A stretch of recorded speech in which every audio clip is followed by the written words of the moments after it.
Baseball is a beautiful thing. It's more beautiful in an old park. It's asymmetrical and quirky. But even in a dome with artificial turf, it's beautiful. The way the field fans out, the choreography of the sport, the pace and rhythm of it, the fact that that pace and rhythm allows for conversation and reflection and opinion and comparison. In right field, the crowd is tormenting Strawberries, singing Darryl, Darryl. Little roller up along first, behind the bag. It gets through Buckner. Here comes Knight, and the Mets win. And there's a fly ball deep to left. It's on its way. There it goes. And the Yankees are going to the World Series. Aaron Boone. Ground ball stabbed by Folk. He has it. He underhands to first for the first time in 86 years. The Red Sox have won baseball world championship. Can you believe it? It's a pastime, something you do. It's entertainment, something you watch. And it's a shared experience, something you talk about and read about. But you can apply those same three criteria to other things. What makes baseball special is that it's the best game that's ever been devised. Smith corks one into right down the line. It may go. Go crazy, folks.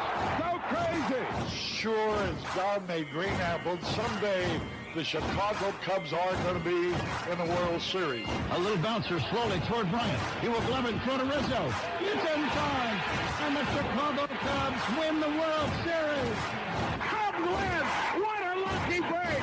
The good Lord wants the Cubs to win.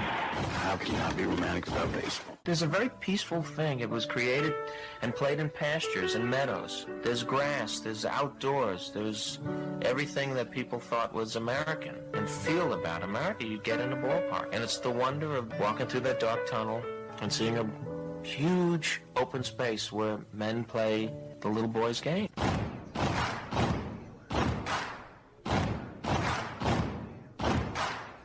People will come. They come for reasons they can't even fathom. Not knowing for sure why they're doing it. They'll arrive at your door as innocent as children, longing for the past. Sit in shirt sleeves on a perfect afternoon. They have reserved seats somewhere along one of the baselines. That when they were children, cheered their heroes. It'll be as if they dipped themselves in magic waters. The memories will be so thick that I've brushed them away from their faces. People will come. The one constant through all the years has been baseball. America has rolled by like an army of steamrollers. Been erased like a blackboard. Rebuilt and erased again. Baseball to mark the time. This field, this game, it's a part of our past. It reminds us of all that once was good, and it could be again. Oh, People will come. People will most definitely come. We're all told at some point in time we can no longer play the children's game. We just don't know when that's going to be. Some of us are told at 18, some of us are told at 40. But we're all told.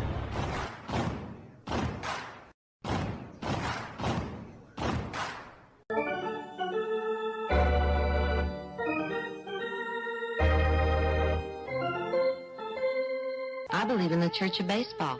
I've tried all the major religions and most of the minor ones. I know things. For instance, there are 108 beads in a Catholic rosary and there are 108 stitches in a baseball. I prefer metaphysics to theology. You see, there's no guilt in baseball, and it's never boring. It's a long season and you gotta trust it. I've tried them all, I really have. And the only church that truly feeds the soul day in, day out is the Church of Baseball. Braves coming. If there's a bigger thing going on right now, I don't know what it is. I never heard of half of these guys. And the ones I do know are way past their prime. Most of these guys never had a prime. This guy here is dead. Cross him off then. The local press seems to think we'd save everyone a lot of time and trouble if we just went out and shot ourselves. We got uniforms and everything. You know, you might think about taking Jesus Christ as your savior instead of fooling around with all this stuff. I like him very much. He no help with curveball. You trying to say Jesus Christ can't hit a curveball?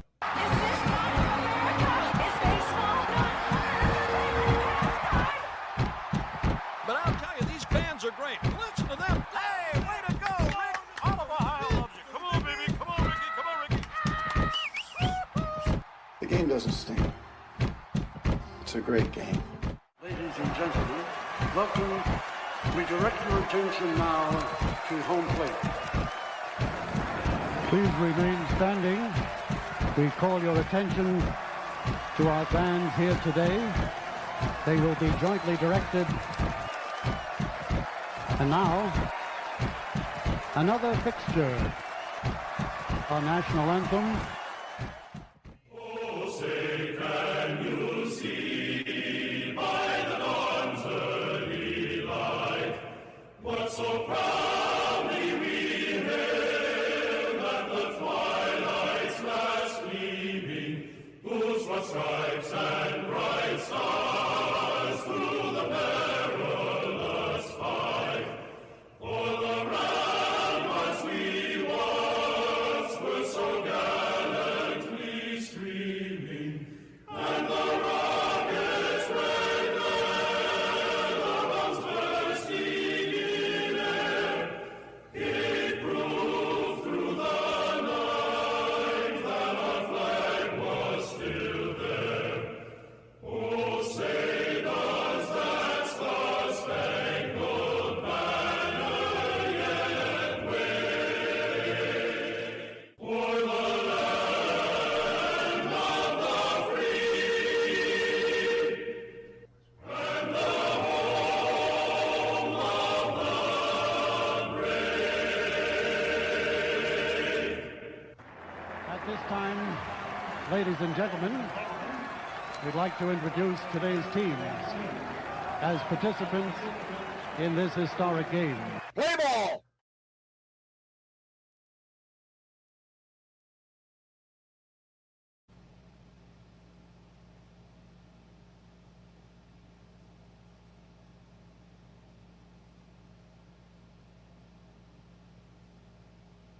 Brooklyn, 1846.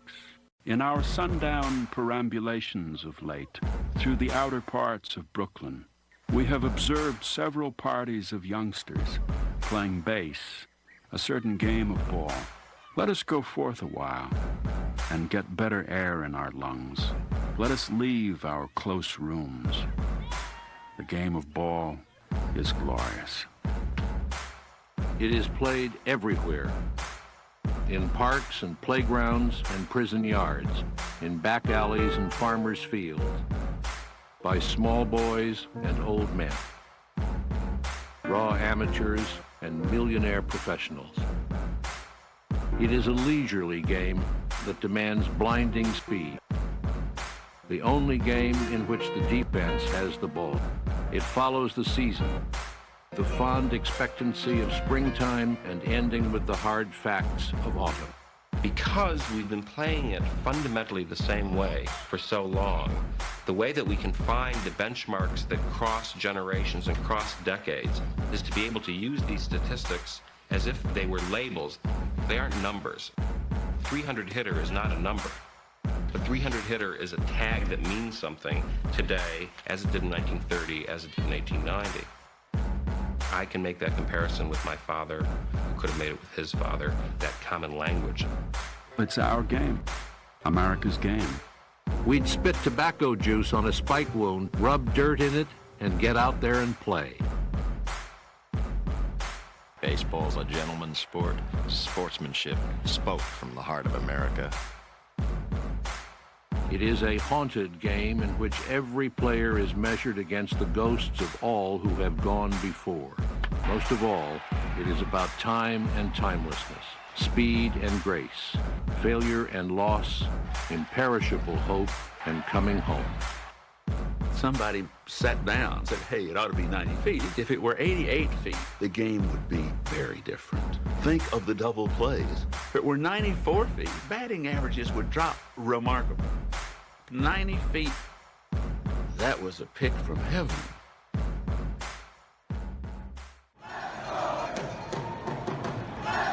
This is a reminder. Disorderly conduct will not be tolerated. Please respect your fellow fan and refrain from any unruly behavior. Failure to comply with these guidelines will result in ejection.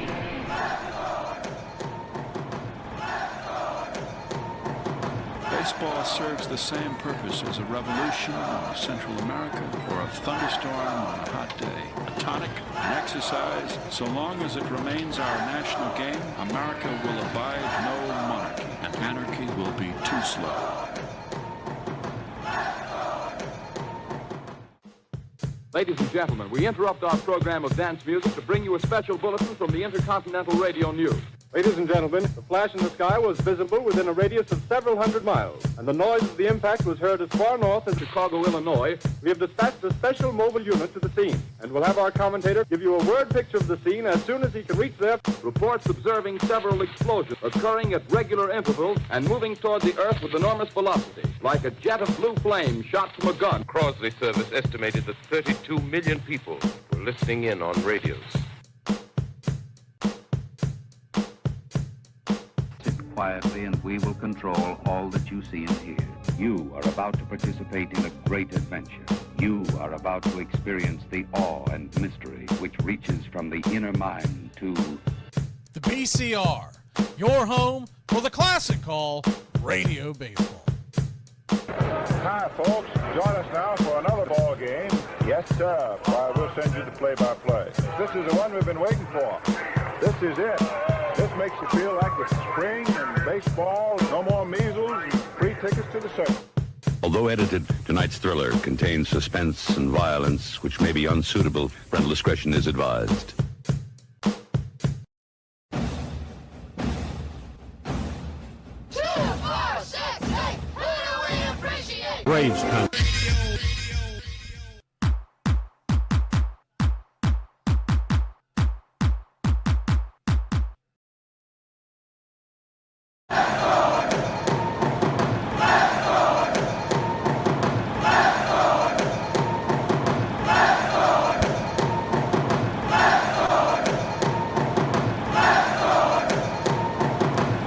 Hey, howdy, hi, and how the hell are you?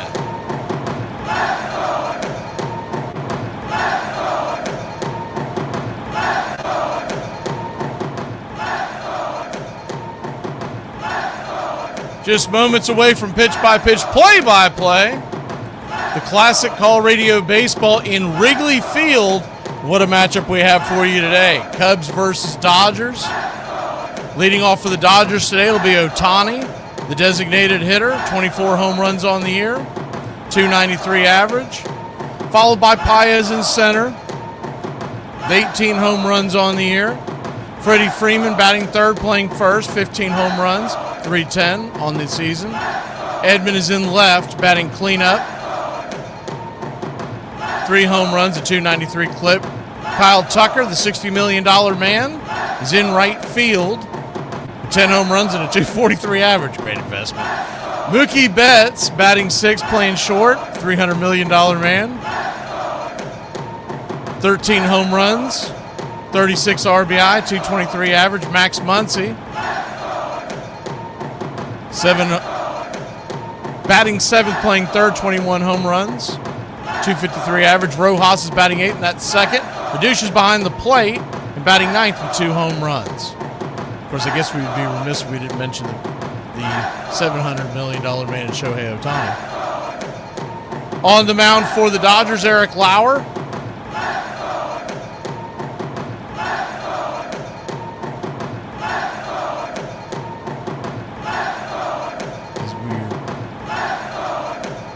Lineup card, my electric one reset. I still have my written one down, but I'd like to go off the electric one.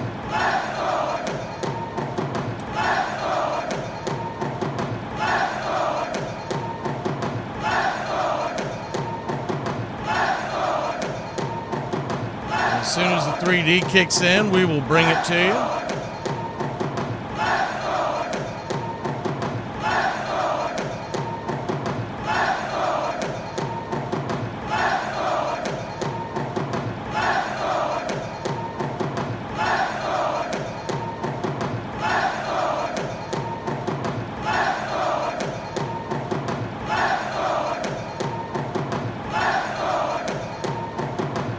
There we go. Why is this? 1 second. The thing jumped on me. Trying to force me to watch, do the lefty-lefty matchup as we wait for the 3D to kick in. Here we go. I don't know why they did that, but first time I've ever seen that one. And yes, sir, it is baseball time in Wrigley Field. And the first pitch up and in to Shohei Ohtani. Little chin music from Imanaga. It's 1-0. The 1-0 pitch right there, down and in. I don't know if that was intentional or not, but you wonder because not only are they countrymen, but it's pretty odd for the first pitch of the game to be up and in like that. So we might see some fisticuffs today. The 1-1 pitch, swing, chops it off the plate. 1-2. 1-2 count. Infield playing back into the right. Outfield, deep in straight away. If anybody knows why, let me know why Imanagan is the pitch on the way. It swung on, chopped towards the first base dugout. We'll do it again. I've never heard anything on it before, but you never know.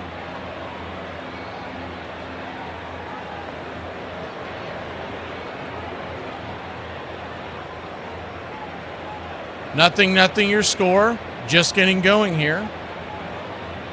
And the pitch on the way. Just off the plate.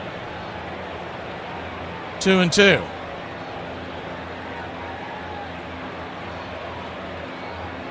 Cubs looking for a sweep of the Dodgers. The 2-2 pitch. Upstairs misses high. Full count. Tarek Skubal's debut was foiled by Assad, and Dansby Swanson hit a home run as well last night as the 3-2 pitch swing hammered to right field, and that little chin music is not going to work. Zip, boom, bam, it is gone. Shohei Ohtani goes yard, and the Dodgers take a 1-0 lead. Wow! What a start to the game.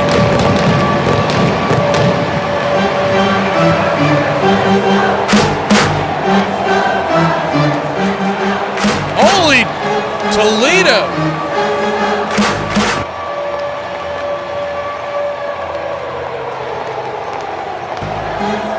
That ball was scalded 376 feet into the bleachers, the bleacher bums in the first pitch to start the at-bat here, lefty-righty matchup. Andy Paya is your batter. It's 0-1. The 0-1. Boo.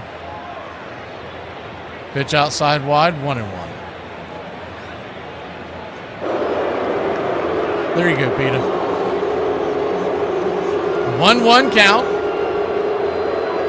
Turns and kicks. Swing, pop up. High into center field. This one should easily stay in the yard.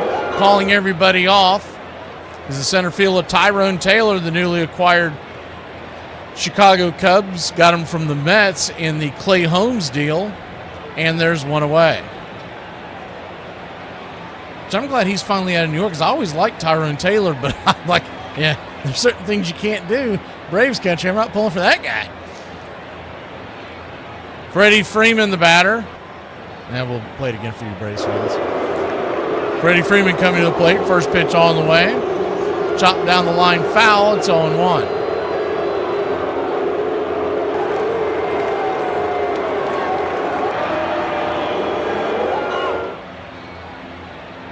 The 0-1.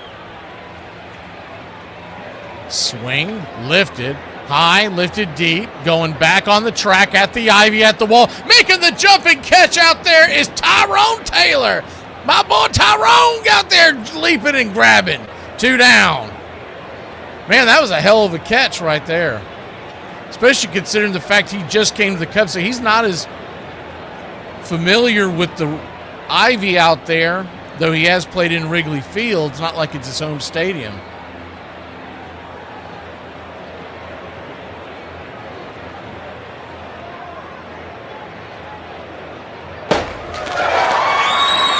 Thank you, Scarlet the Hedgehog. First pitch on the way to Tommy Edman. Misses out of the zone. It's 1-0. 1-0. Crazy pitch right there at the knees. 1-1. For 1-1 count.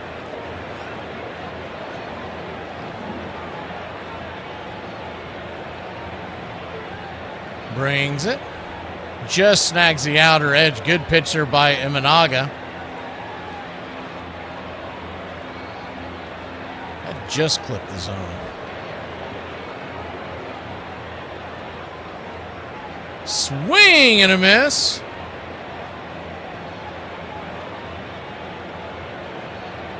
That evens it up at 2-2.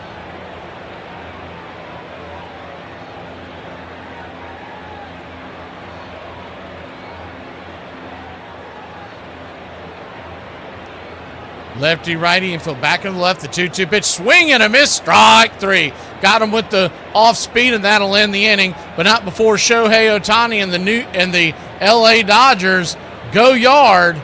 It's 1-0 LA. Chicago. Your turn when we return. You're very lucky that you're with somebody who's resilient. You tried to off yourself 2 times in the last 24 hours, Frank. A single scores at least 1, probably 2 with Adrianza's speed. Braves fans are on their feet hoping for some kind of a bleeder or a seeing eye single, trying to find any way to get a runner home. Here's the 1-2 pitch. Buehler's got to be coming to the end of his string. For him to piece together this many pitches on 3 days rest, he's really done an incredible job. Here's the 1-2 pitch, and it is swung on and hit high and deep down the right field line. Is it fair? It is gone, baby! Ram-a-lam-a ding-dong, zip-boo-bam, a 3-run shot makes it 4-1 Atlanta.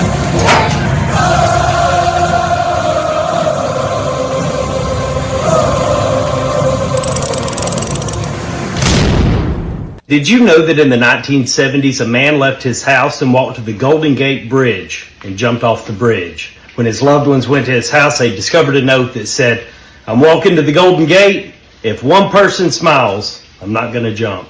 You don't know what other people are going through. Sometimes all that person needs is a warm smile from a stranger. Armchair. It is a haunted game in which every player is measured against the ghosts of all who have gone before. Most of all, it is about time and timelessness, speed and grace, failure and loss, imperishable hope and coming home. Robinson with a good lead. There he goes. He hits the dirt and he's safe. Pull up a chair. Your home. Braves Country Radio. The classic call of Braves Country Baseball.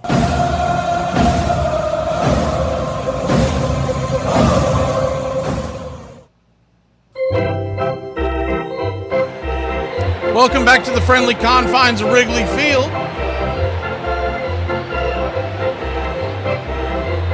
Lefty-lefty matchup. Eric Lauer, the batter, the first pitch on the way, swing, and that ball is cooked.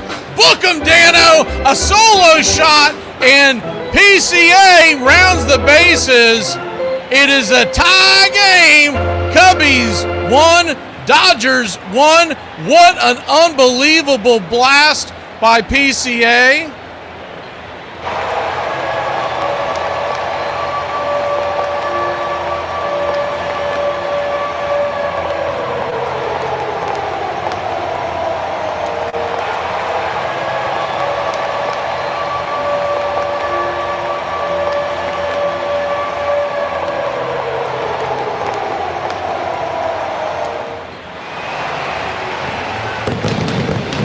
Pitch on the way from Lauer's right there for a ball. It's 1-0. The wind is blowing out here in Wrigley today. About 10 miles an hour. The 1-0 pitch swing. Popped up high. Deep into left field. Making the catch out there in left. It's Tommy Edmonds.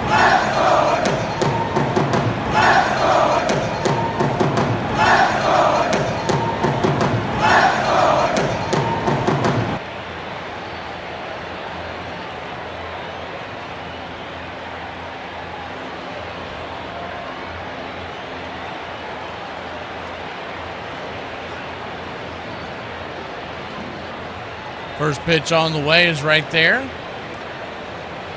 Called for a strike to Bregman. It's 0-1. Lefty-righty matchup, the infield.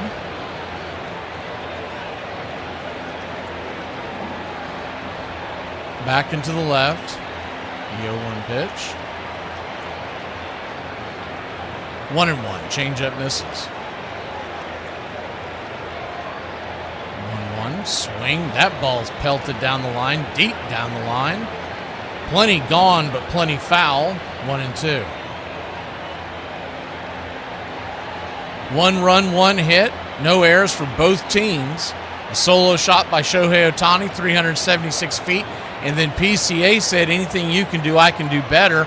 420 to dead center. Pitch outside wide, 2-2. Those are two guys that are in the conversation for the MVP of the National League. The 2-2. Swing, slices it foul. Full count.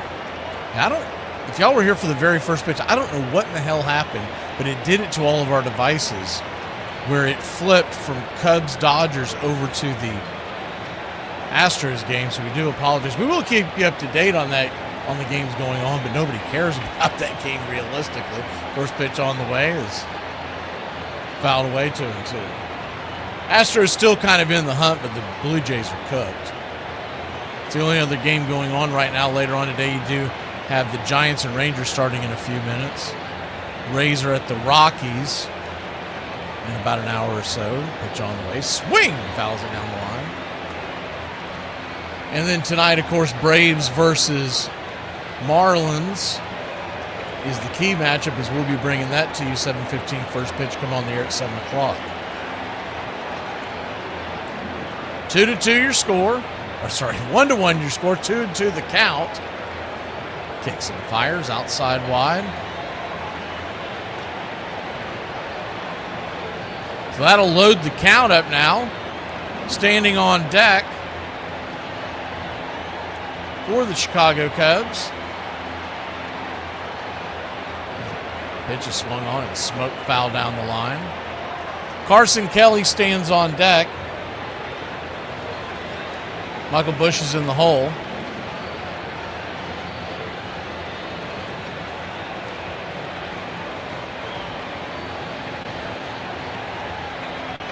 The payoff pitch. Swing.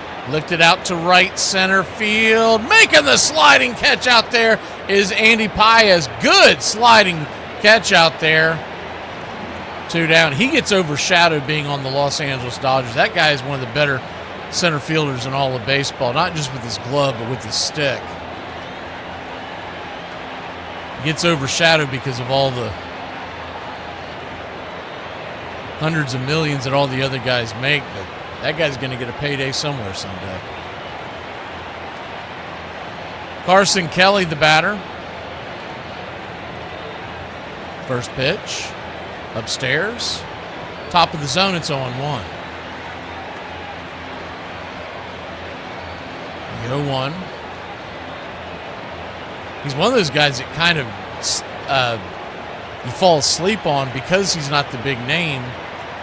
But last year,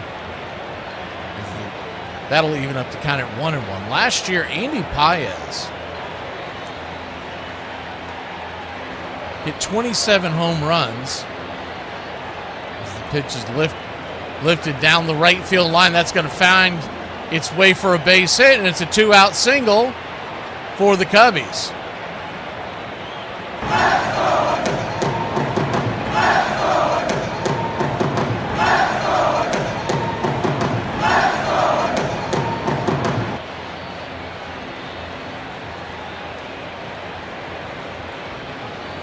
So a 2-out single, kind of an excuse me single. Randy, a solid out-pitch Scooble yesterday. Cubbies took that game.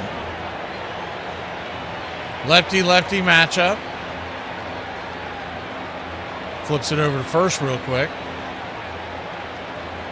Now the question is, can Holmes do it against a playoff roster? That's a little different story, but looked good yesterday. I still contend he's a guy you can use in the postseason, just not more than twice through the order. And it's got to be a hard two as the swing and a miss. Bush coming out of his shoes on that one. It's 0-1. He is going to have to be put on a limit where it doesn't matter how he's pitching in the game. When he hits that third time through the order, you go get a reliever. You have a plan. You have a piggyback. I'm talking about in the postseason. Lefty-lefty matchup. 1 strike on the count. Fouls it away. It's 0-2. But if you could, and this is the way I would do it, but obviously people who know more than I do are going to be in charge of making these decisions. But if I had Grant Holmes starting, you're going to have a pretty heavy left-handed lineup. When he comes out, we'll say 4th, 5th inning, whatever it is, give me some Dylan Dodd. At least once a year. The 0-2. Swing, fouls it back. Do it again. And if they start subbing out, then you can go back and go get Diddy. And at that point, because there's going to be times in the postseason when teams do that kind of stuff that you're not going to take one of your better hitters out just because of a lefty-lefty matchup in the middle of the 5th inning. So you're getting outs and getting through the orders. The 0-2 count. This is high. Out of the zone, 1-2. It was disappointing that the Braves did not make any major moves, but I will say this. It's going to be fun to watch. It's going to be very entertaining because they're going to be, first of all, I expect them to carry a 13-man, not a 12-man like most postseason rosters in the pitching department. It's a 1-2 pitch, swing, chops it on the ground over to second. It's going to be a 4-3 put out, and that'll end the inning.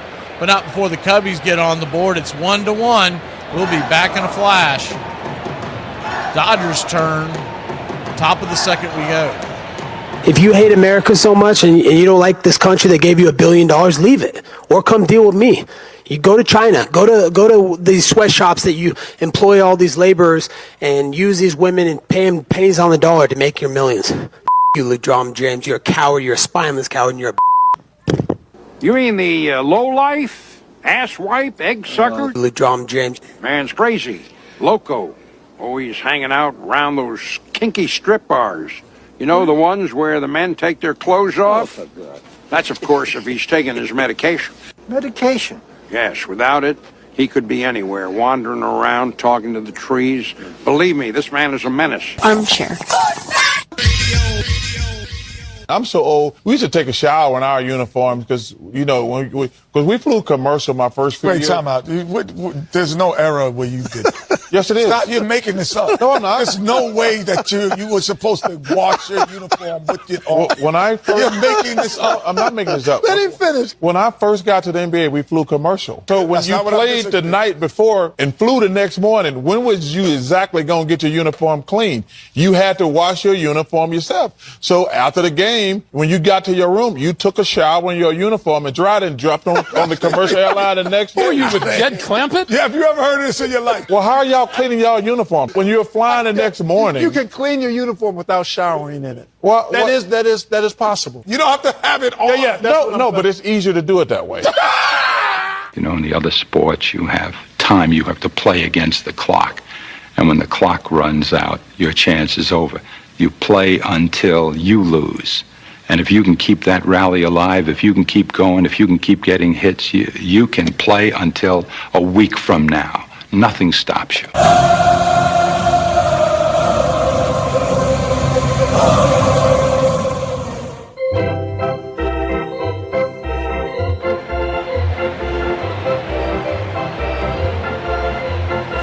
That's one of my favorite parts.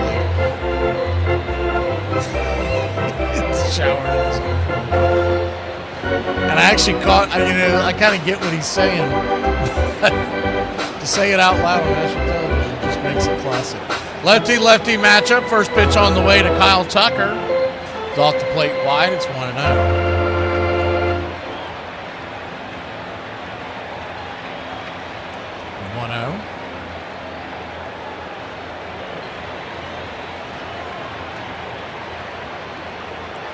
Kicks and fires, swing, pop up, high. Very shallow left field. Dansby Swanson calling off. Bregman one away. Left to right across the outfield for the Cubs. We didn't get a chance to get into it with all the fireworks in the first inning. Left to right across the outfield for the Cubs.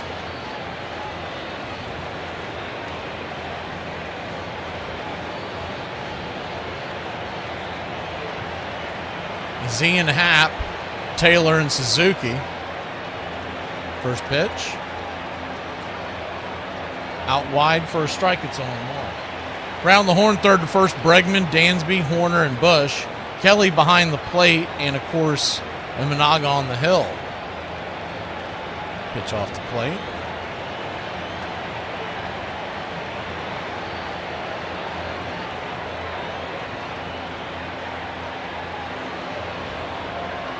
Kicks and fires, swing, fouls it away.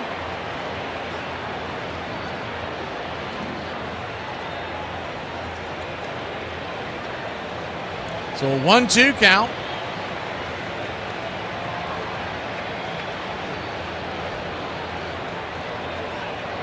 Down and away, ball 2, 2-2.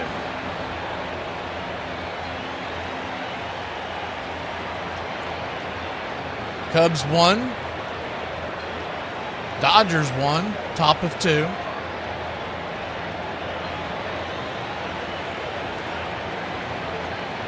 Mickey fouls that one away.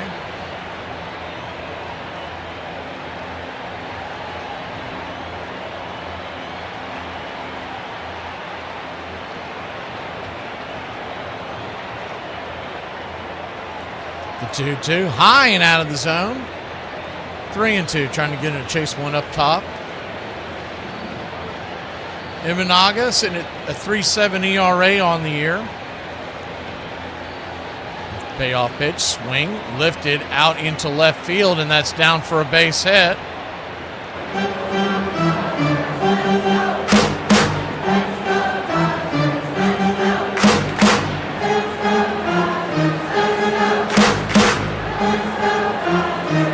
Not a hard hit ball, but hit them where they ain't.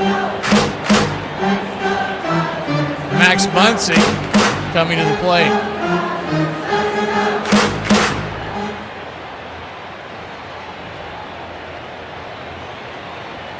Lefty-lefty matchup, first pitch off the plate. Called for a ball, it's 1-0. Four-seam fastball coming in at 91 miles an hour. Welcome in, Tom. Chop Shop, I'm assuming is in here. I see someone saying hi to you. Oh, yeah, there he is. The 1-0 fouled away, 1-1.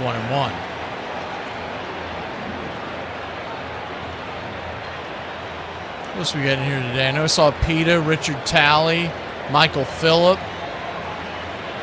Randy G, my man Nathaniel Brooks, the Cubbies fan. Michael Phillip flips it over to first real quick to keep the runner close by. And Mookie, I'll tell you what, that was very close. Sleepy-toe. Scarlett. Oh, I saw Rebecca here a second ago. I don't know if she's still in. The 1-1 count, swing, fouls it straight back, 1-2.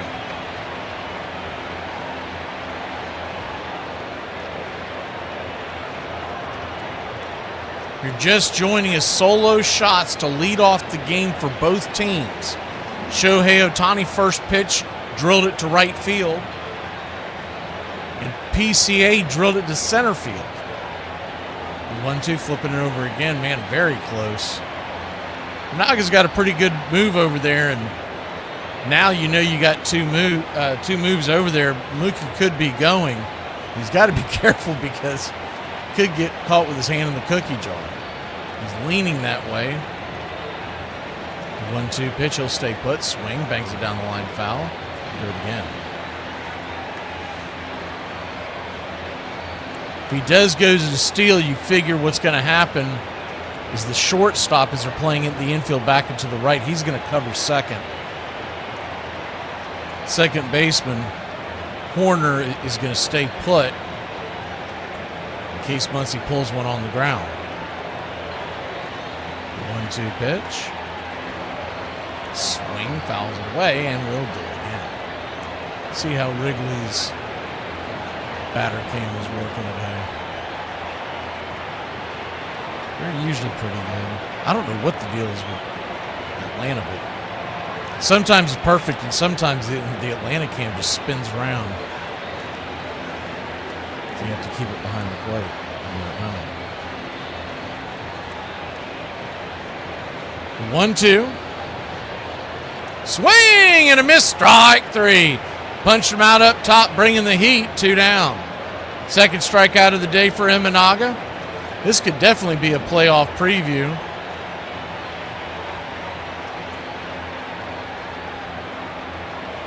There's going to be some fun matchups this year. I'm glad the Red Sox got hot. It's much more fun when they're in the mix than when they're not. Lefty-righty matchup. Rojas, the batter, Miguel Rojas, takes it off the plate. Called for a strike, it's 0-1. Batting .277 on the year. 3 home runs. Platoon player nowadays. Typically just plays on the versus the Southpaws, but he's been a key cog in this Dodgers team for a while. The 0-1 pitch, swing. That ball is punched out into left field. Nice little rope shot, and it's a 2-out base hit for the Dodgers.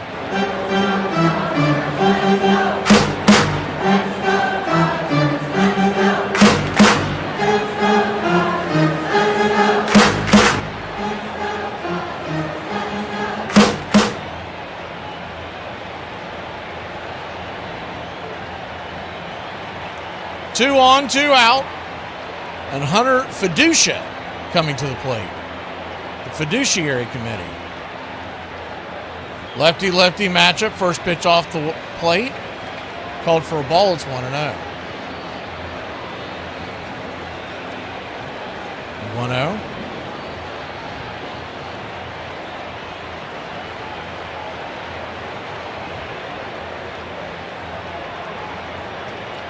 kicks and fires. Foul away. Do it again.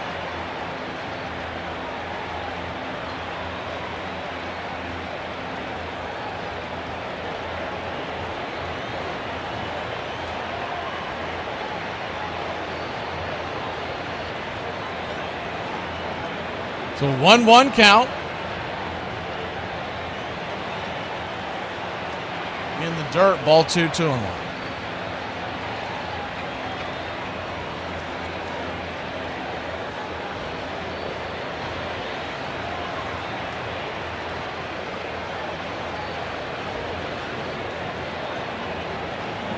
Brings it up and in.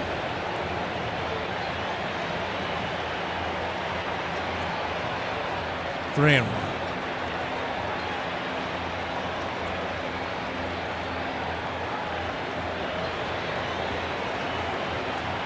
The 3-1 from Imanaga swung on, licked it out to right field, running in, making the catch, and that'll end the inning. So the Dodgers threaten but fail to score. It's 1-1. We go to the bottom of inning number 2 here in Wrigley. Cool. Wizard versus nerd. Strike you down with my spell. No, science is the answer. Northern Tool and Equipment. My girlfriend has given me a pet name. I'm afraid to ask. Snuggle Muffin. No, it isn't. And she uses it in public. Okay, so give your girlfriend a pet name she'll hate, like Thunder Chunky. I couldn't do that. I see. Too harsh for Snuggle Muffin. Okay. Drown her out with a 200-mile-per-hour cordless leaf blower. Got it. Here she comes. Hey, Snuggle Muffin. What are you doing, Snuggle? I am so out of here. Wait. Come back, Thunder Chunky. There's no problem a little horsepower can't solve. Armchair. Rainey against Leary. The way this Leary is pitching, we may have to go back to the hotel and stay in this lousy town for another night. Might be too late to get out of the airport. Boy, he's a slow worker. There's a strike call. Don't bother me. I hold grudges. I don't give a damn. I still hate from middle school. I don't wish none of you well. All of you. In 1866, at Vassar College, a group of freshmen, with the support of a female physician who thought exercise for women essential to good health, formed the Laurel and Abenakis Baseball Club. Other colleges soon followed suit. They did not play for long. One day, a student, while running between bases, fell with an injured leg. We attended her to the infirmary with the foreboding that this accident would end our play of baseball. The teams were soon forced to disband. The game was considered far too violent for young ladies to play. You're listening to Braves Country Radio, your home for the classic call of Braves Country Baseball.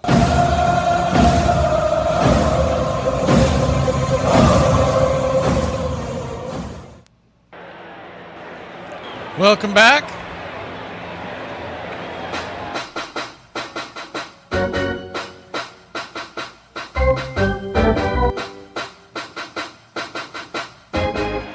One to one your score.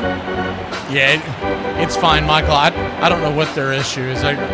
During the break, I checked it on Wi-Fi on the phone, and then I checked it, hardwired on the desktop, and both are 100% good. Who knows?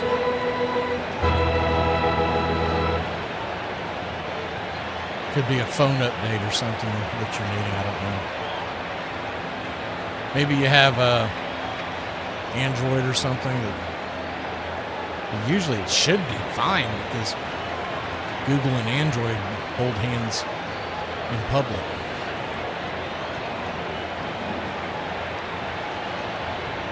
Kevin Gausman is expected to come on for the Cubs this next series along with Clay Holmes. Nico Horner, the batter, the 0-1 pitch from Lauer. Pitch swung on, smoked into right field off the glove of Freddie Freeman, and it's a leadoff single for the Cubbies. Good hard hit ball.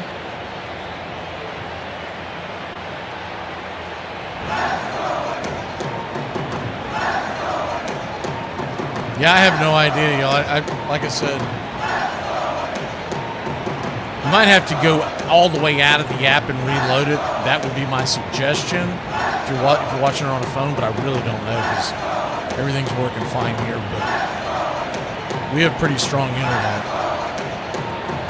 Lefty-righty matchup. First pitch right there on the outer edge. Called for a strike. It's 0-1. We upgraded a few years ago to make sure that we didn't have issues with broadcasting. Now, I say that and they'll be out there with a hammer and a pickaxe to the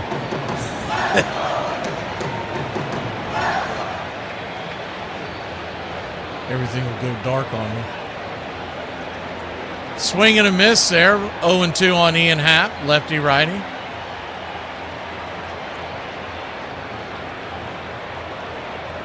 Yeah, I usually have it running on a separate device too, like a television. I don't see any issues. I crank that up too. There's a pitch outside wide. 1-2. I've got it in the kitchen, so I know where we're at. If I have to run in there during one of the breaks during a ball game, and so I went in there and cranked it up. So I don't know. Like I said, it's usually pitch on the way outside wide. From time to time, oh well, that's probably got a lot to do with it, Sleepy. I don't know what Chop Shot's issue is.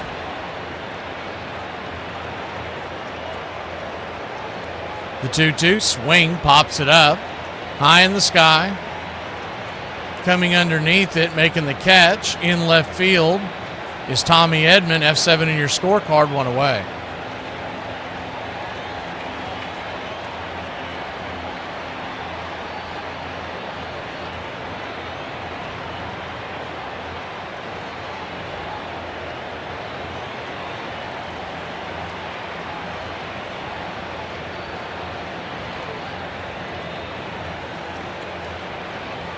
Bottom of the second, 1 on, 1 out, a 1-1 game. Dansby Swanson, your batter. First pitch on the way, swing. Fouls it back. It's 0-1. That's why I still have Jason here catching most of the games. He just isn't chatting anymore, but he usually tells me if there's an issue. But when I saw Chop and Sleepy, I thought maybe it was something that we'd fallen asleep at the wheel on. But anyways, expect them at your door immediately, Richard. The 0-1 flips it over to the first base.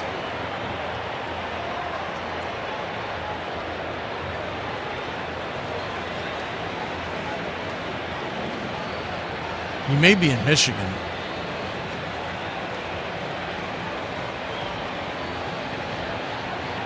The 0-1 count. Turns and kicks. Outside wide. 1-1. That's a different look. Miguel Rojas, second baseman for the Dodgers today. The 1-1 pitch. Swing. Rips it. Down the left field line. Tell you what, Dansby Swanson's heating up. That ball's going to get down where the green grass grows, which is up against the wall here in Chicago. It's going to come all the way around to score. It's an RBI double for Dansby Swanson.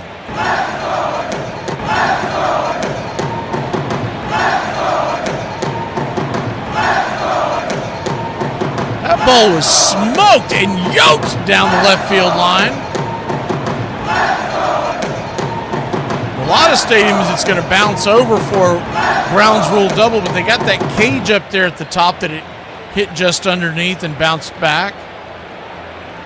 It would have cost the Cubs a run if the ground rule double would have been in play, but instead, runner comes all the way around to score. Nico Horner, the RBI for Dansby. It's 2-1 Cubbies.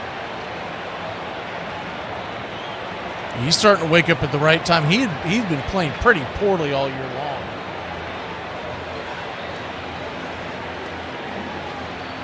About a month ago, he really started to wake up, but he's been scalding hot. He's put his batting average all the way up to 221, which sounds low, but it was putrid last time we saw him.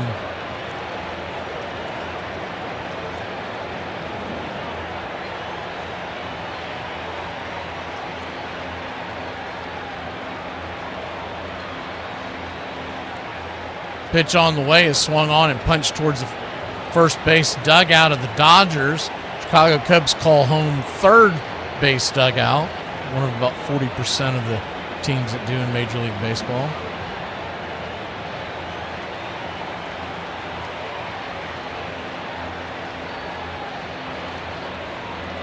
Right now, I'll be honest, I'd fear them both because they both have deeper starting pitching than we do. Now, we've got a great bullpen, and we're going to be able to maneuver in postseason games easier if we can get there because you have more days off in between games. The 0-2 pitch, down and in, 1-2. And if your bullpen is healthy, and hopefully Robert Suarez is coming back, they keep talking about it, but every time it gets brought up, they keep saying, well, we're going to be safe. And you just, every time they do that, it turns into Joe Jimenez where you're like, dude, it's October, and where the hell is he? Pitch on the way, swung on and popped up high in the sky into right field. Underneath it, making the catch is Tucker. Dansby tags up. He'll be safe at third, but there are 2 outs. So they move the runner over.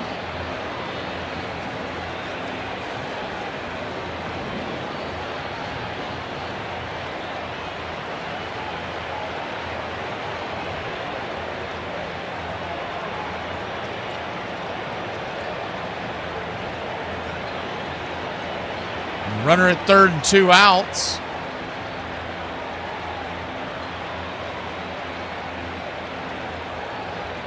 Pico Armstrong, the batter. First pitch on the way. Swing! Slices it foul backwards.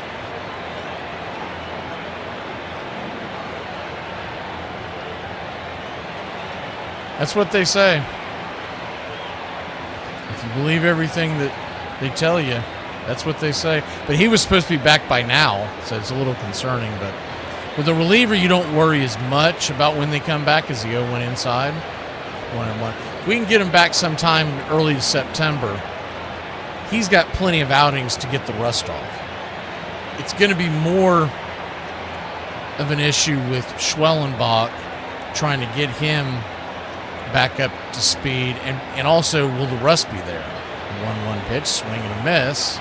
1-2, and he may have to change his philosophy.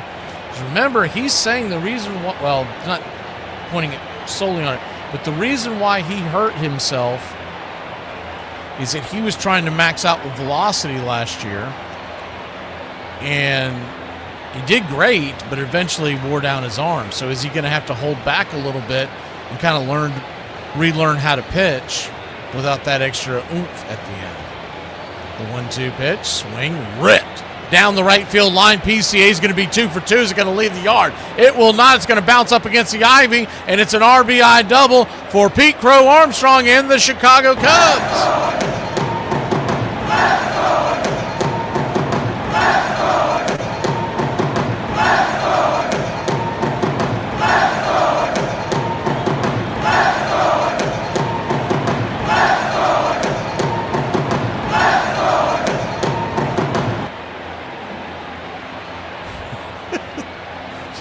Chop shot.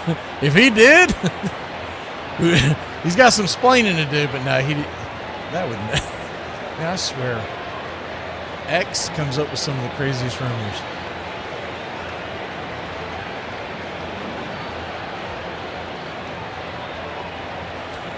You imagine walking in and telling a pitcher that? Don't worry, man. Sit there and eat Cheetos for the next couple of months. We need you in October. Even though we're paying him $15 million. First pitch off the plate. This is for a ball. It's 1-0. If he really had that philosophy, he would have done a little more at the deadline. And what I mean is he would have gotten an extra right-hander to get you through the next 2 months. The 1-0, swing.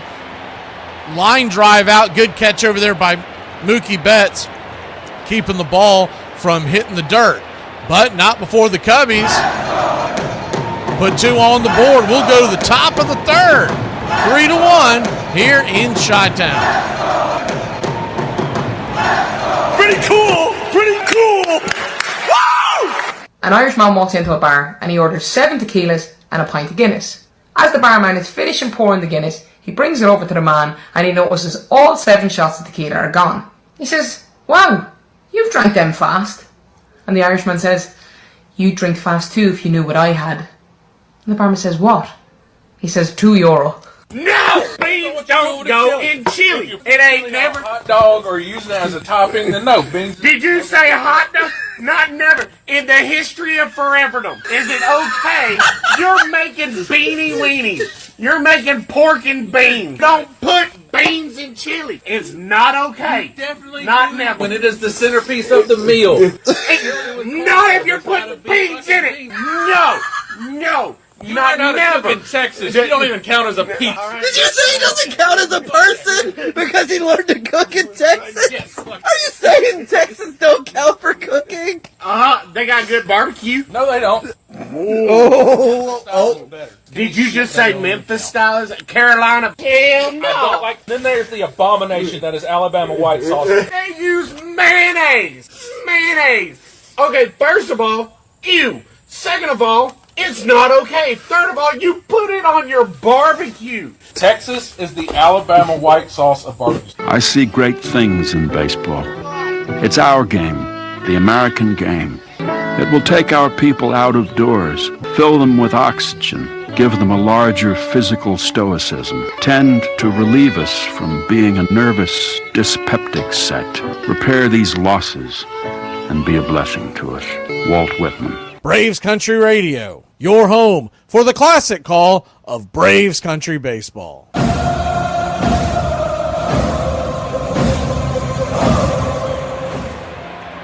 Welcome back.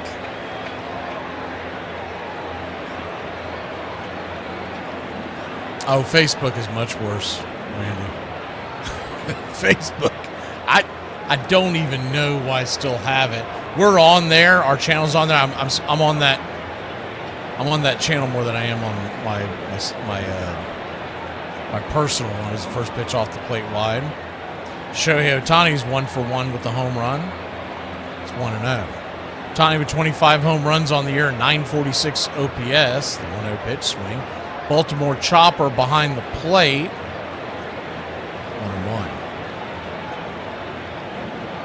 1-1. When I see some of the things that comes on to Facebook in the sports world, 80% of it is not right.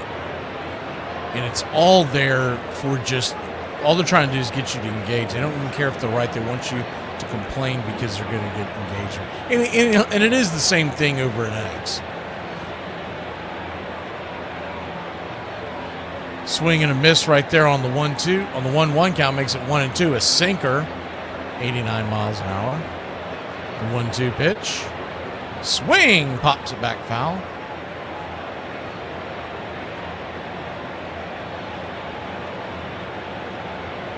The only thing I'll say about X is it's a little more held accountable because anybody can see your post, so you don't have to be a friend or like the page, so to speak. The 1-2 swing and a miss, strike 3, and there's one away.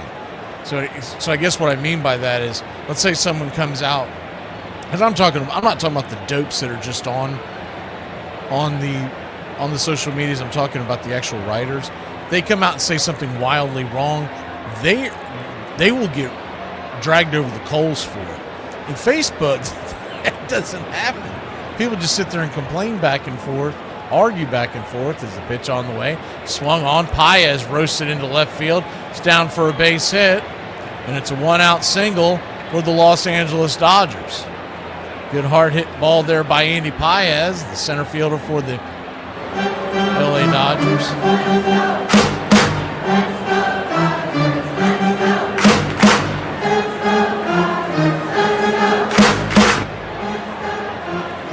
I couldn't say it better, my friend, better myself, Sleepy. It's one of the reasons why I don't talk to people on Facebook much. Sometimes DM them, but Is a pitch outside wide.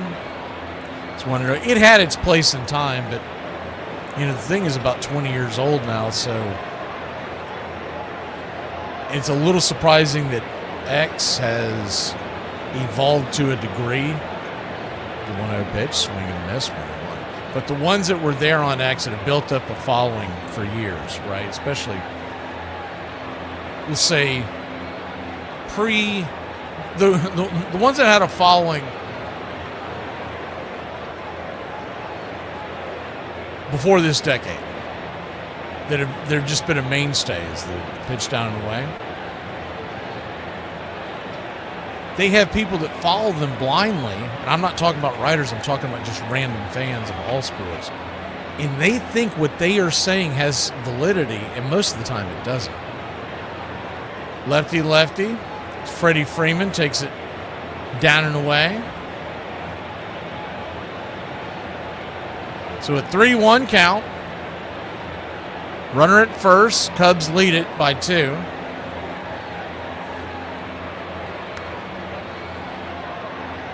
A 3-1 pitch. Swing, fouls it away.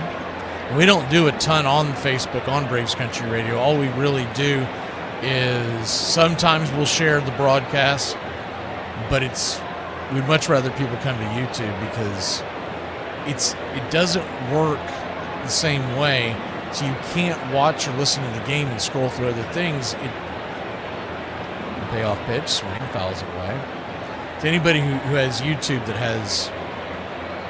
has the premium or whatever they call the one that costs like $13, $14 a month. It's basically the version of Spotify where you don't get commercials, but you can push the app down. Well, you can scroll on different things and still listen to things on YouTube. The payoff pitch, swing, chops it back foul. And that's why I switched. I got rid of my Spotify years ago when I found out that YouTube, that it was all in one package. You could get your music. I listen to a ton of music when I'm not working, and you also skip all the commercials and all that kind of stuff. But then you can also push it down to where if I want to scroll on X or wherever I want to go, the payoff pitch, swing, lifted, out into center field, and that's down for a base hit. So a good at bat there by Freddie Freeman to get on board. Just kind of knocks it over the infield.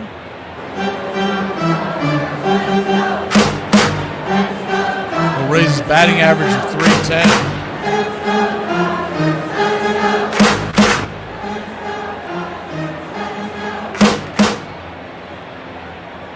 Yeah, that's pretty well said, Chop. I agree.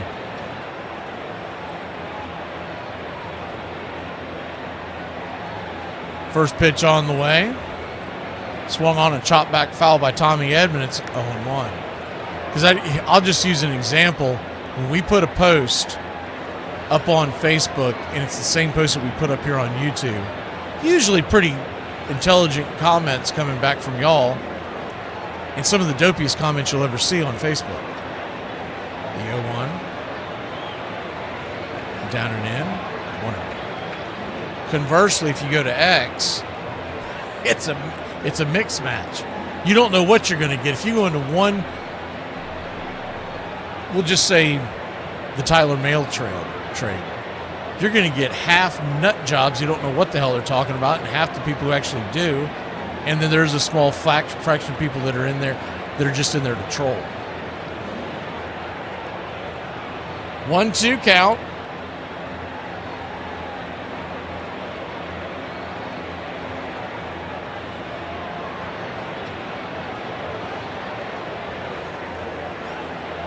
Good to see you, Red Riot.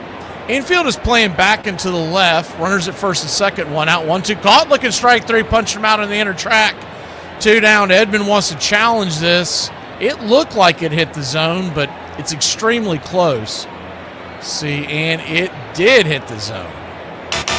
Wrong, wrong, wrong, wrong. Wrong, wrong, wrong, wrong. You're wrong. You're wrong.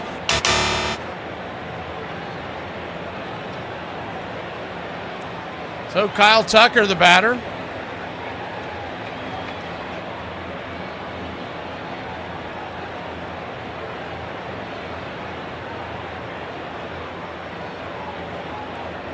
Lefty-lefty matchup. 2 outs here. Imanaga going back to work. The first pitch swinging. Pops it up. High in the sky in center field. It looks like Taylor's got it, and Tyrone Taylor, the ex-Met, does. So Imanaga comes out unscathed. We go to the bottom of the third. 3-1 your score, Cubbies. You know what this has to do with? The man in the cape. I bet you he is mixed up in this. I don't trust men in capes. And you can't cast aspersions on someone just because they're wearing a cape. Superman wore a cape. I'll be damned if I'm going to stand here and let you say something bad about him. All right, Superman's the exception. Armchair.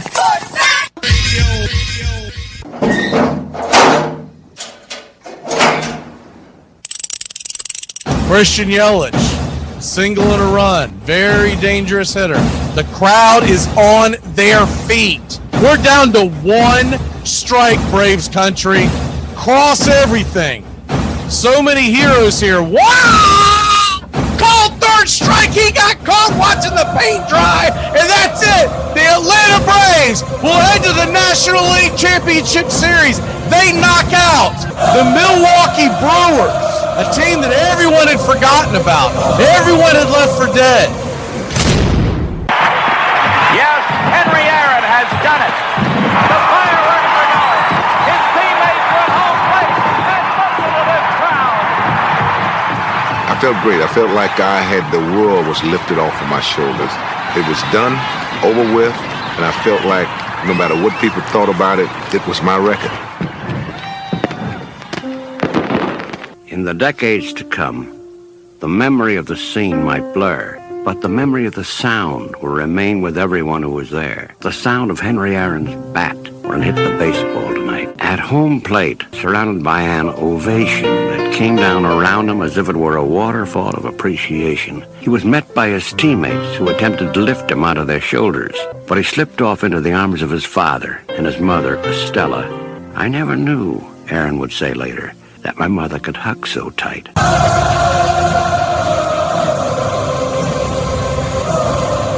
Welcome back.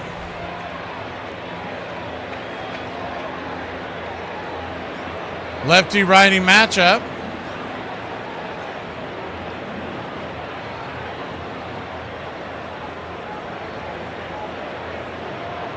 First pitch on the way.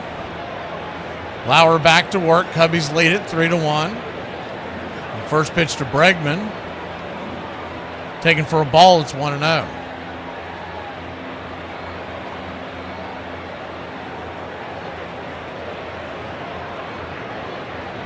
1-0, swing, chopper down the line, third base deep, third base throw, and it's a one-hopper. 5-3 on the putout. Muncy to Freeman, 1 down.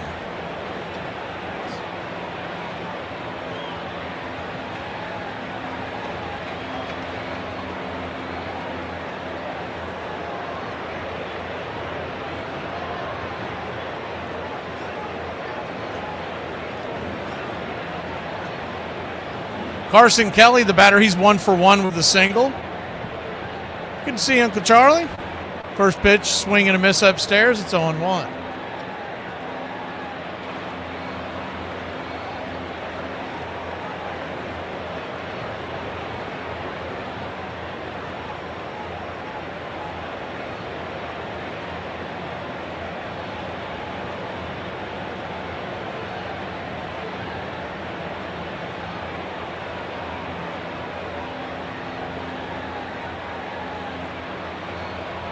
One count. Kelly steps out of the box. 1 down. Infield back into the left. The pitch on the way. Swing roasted towards left field, but on the run making the catch is Tommy Edman for out number 2. Eric Lauer was picked up in a trade earlier this year from Toronto, and he's really just been spelling innings for him. So this is not indicative of who's going to be on the mound for the Dodgers in the postseason. But he's still spelling those innings for him. You think of all the arms that the Dodgers have. If they get him healthy, it's just going to be an absolute buzzsaw of elite starting pitching. And quite a few tough left-handers, which Lane Thomas, if the Braves run into the Dodgers, may be a little more important than what we realize today. Is the 1-0 down and in, 2-0. Thomas batting .850 against left-handed pitching. I mean, if you can get these guys healthy, guys like Snell is the 2-0, right there on the outer edge, 2-1. Of course, Skubal coming over. We forget about guys like Tyler Glasnow, who could be just a one-inning guy coming out of their bullpen, throwing 102. Pitch called for a strike down and away. That'll even up the count at 2-2. But you got Yamamoto, who, there's been an argument back and forth, not that it really matters who's the 1 and who's the 2 going into the postseason, Skubal or Yamamoto. Is the pitch on the way, swung on, lifted, high and deep, going back on the track, and that ball is going to go off the ivy, and it is a double.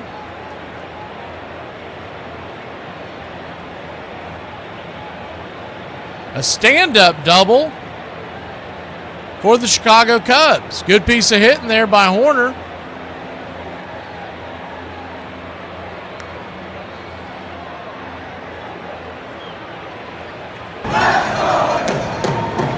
I think I said Horner, that's Bush, Michael Bush.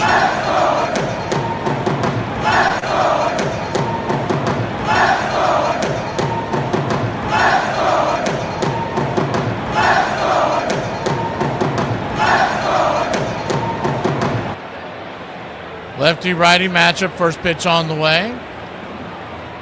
Called for a strike to Nico Horner. It's 0-1. The 0-1.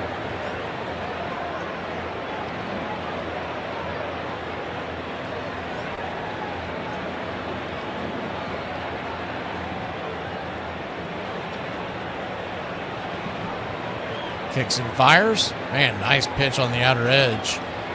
Just dropped a change out there. It's 0-2.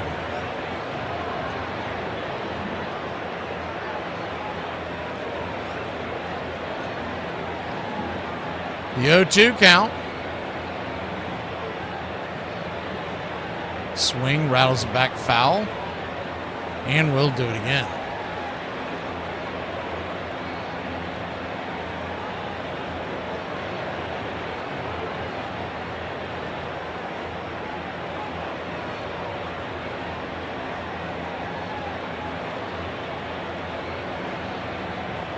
The 0-2 count.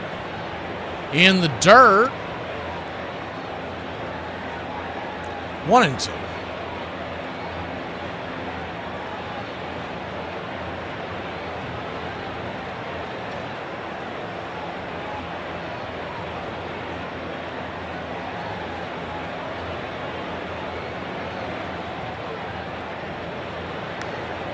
One-two count. Runner at second. 2 outs.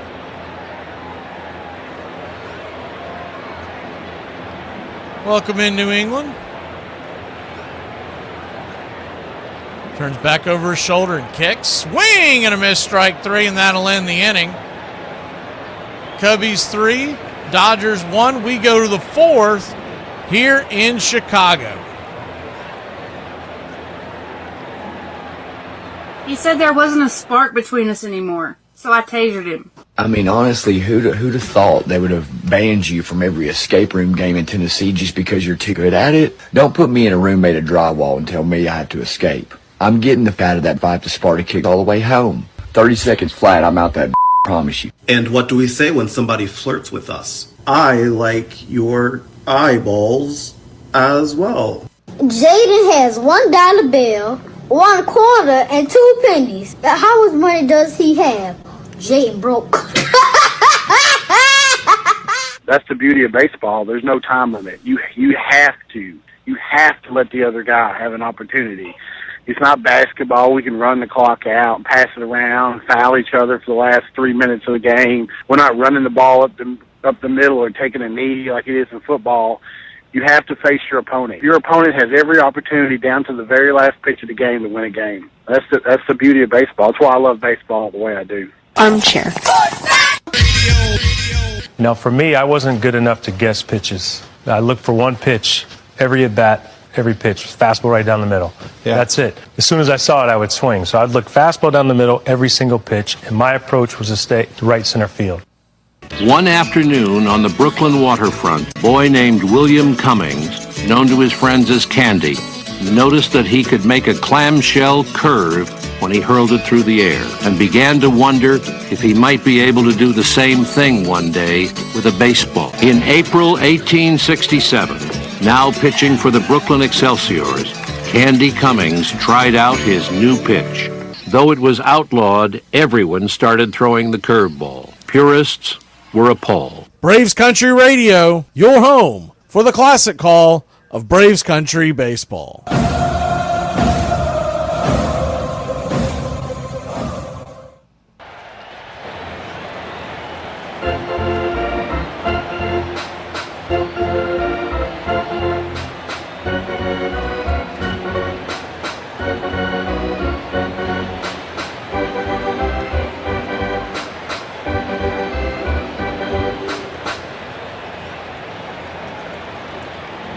Three to one your score. We go to the top of the fourth inning. Imanaga back to work. First pitch on the way. Upstairs misses high, four-seam fastball. It's 1-0. 1-0. Turns and kicks. 1-1.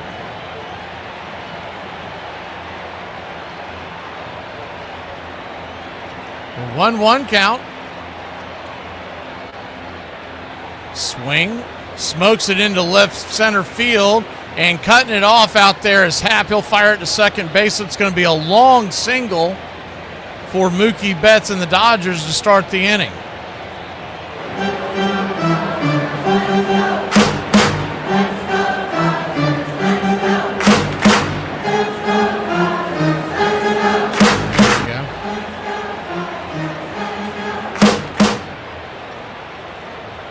That down in the corner kept changing. Probably don't pay attention to it, but anyways, that's how I see y'all's comments. Is the first pitch is right there on the down below the knees. It's only one, anyways. For some reason they're having a hard time. It's the app itself is having a hard time on a different device than where I bring it to. The 0-1. 0-2 swing and miss. So an 0-2 count.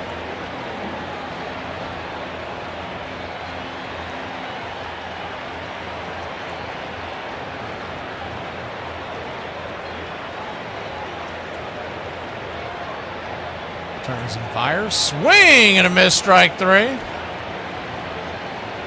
One away. Muncy goes down on strikes, 0 for 2 on the day now. And that'll bring Rojas to the plate.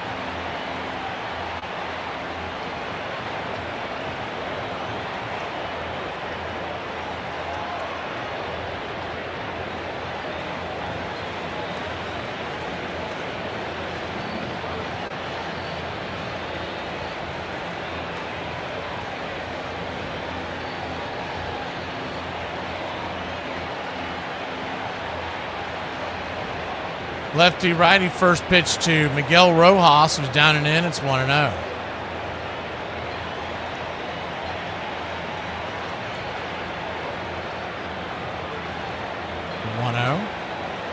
Up and in.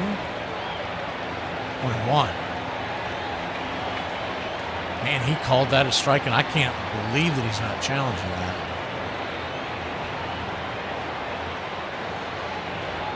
That was, they're not challenging, but I'm going to guess 2 inches out of the zone. That pitch is punch foul down the first base line.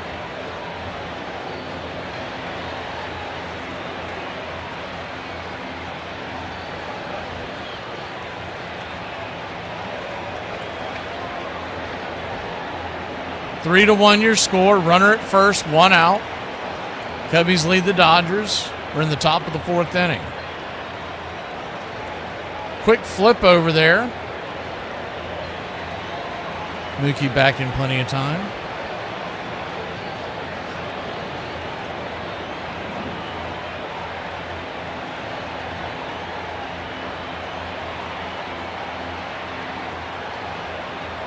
A 1-2.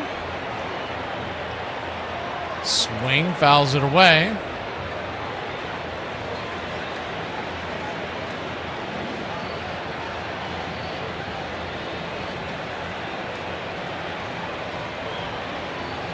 One run, 5 hits, no errors for the Dodgers. 3 runs, 6 hits, no errors for the Cubs.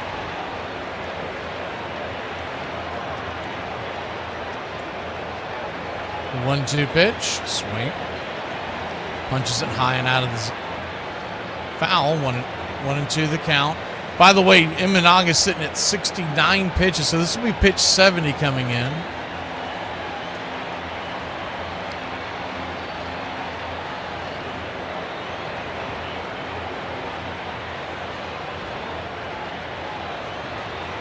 The 1-2 down and in.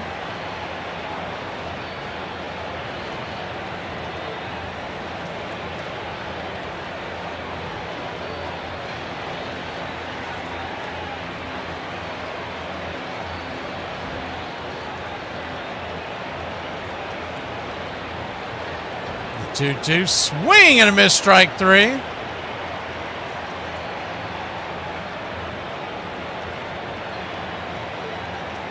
NFL Fantasy Football got bought out by ESPN end of era. And it's just continuing a terrible era. Those are the 2 worst out there. Good riddance. Hopefully ESPN crashes too.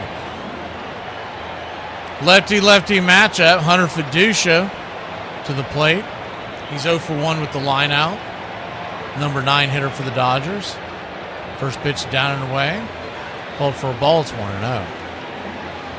I saw the commercial. I was like, thank God. NFL is the worst one. ESPN's up there for being one of the worst. I know a lot of sheep play it, but people who know fantasy football do not touch it. 1-0 right there at the knees, 1-1. So 1-1 count.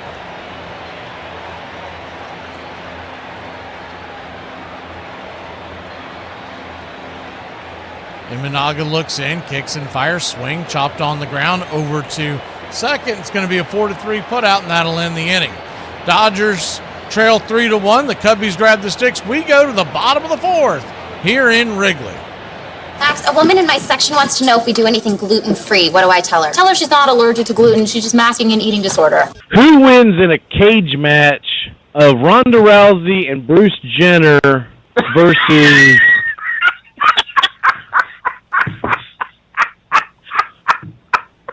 versus Ronda Rousey and Bruce Jenner, or Caitlyn Jenner, versus Michael Sam and Ray Rice. Well, I tried to make it as even as possible. Armchair.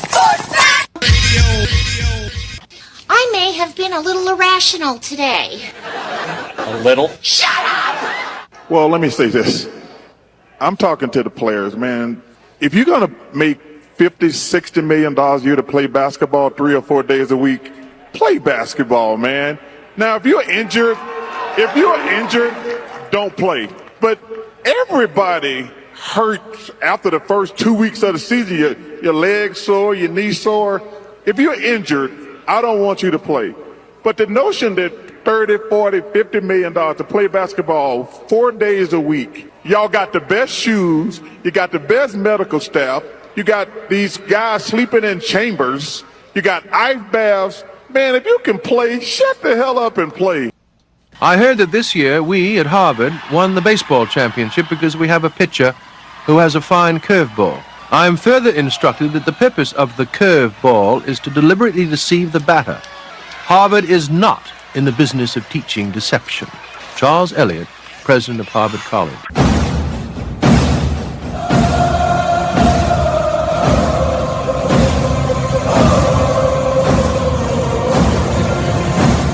Welcome back. He's talking about firing. Can't you take that seriously?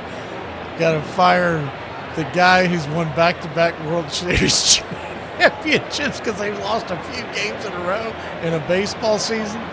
Oh my God. I'm assuming that is sarcasm.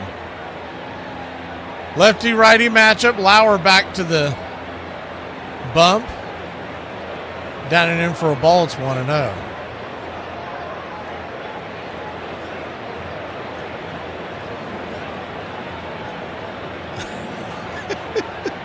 It's a 1-0. Right down the pipe for a strike. 1-1. They could end up doing it. Talking about that dude from France that they want to put in the WNBA. They could end up doing that just to get people to watch their games. The 1-0 off the plate, 2-0. But it was pretty funny because I saw a clip where they were talking about that 2-1 pitch, swing, chops it foul. Ian Happ, your batter, due up after Ian Happ. Swanson and Taylor, so the 7, 8, 9 batters. But what you could end up seeing happen is them bringing them over just to get clicks and to get views to drive their ratings up. But somebody's going to get hurt. The 2-2, outside, wide, 3s. Because I'm convinced the people that run that league do not care about the people in the league. They say they do, but they do not. Payoff pitch. Swing, chopper on the ground. Over to third. It's going to be a 5-3 put out and bring Dansby Swanson to the plate. Dansby Swanson in this series 6 for 8 with 2 doubles, a home run, and 2 RBIs. And remember, Tarek Skubal pitched in this series. Yeah, that's another publicity stunt too, James Ray. The whole, but I mean that's what Clay Travis has always been about. First pitch on the way, swinging it, fouls it away. It's 0-1. Dansby Swanson in infield back into the left, outfield deep and straight away.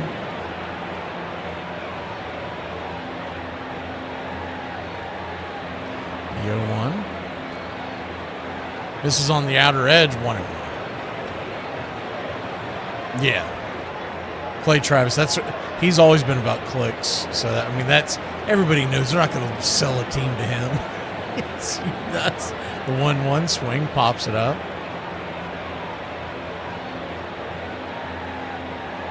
And Freddie Freeman will catch it next to first base in foul territory. 2 down. But didn't know. You don't know who Clay Travis is? He created a outkick the coverage, and he sold it for a bukus to Fox Sports, and he just recently left Fox Sports. He still does like his show, but it's basically a political show that's loosely based on sports. Is the pitch down and in? 1-0.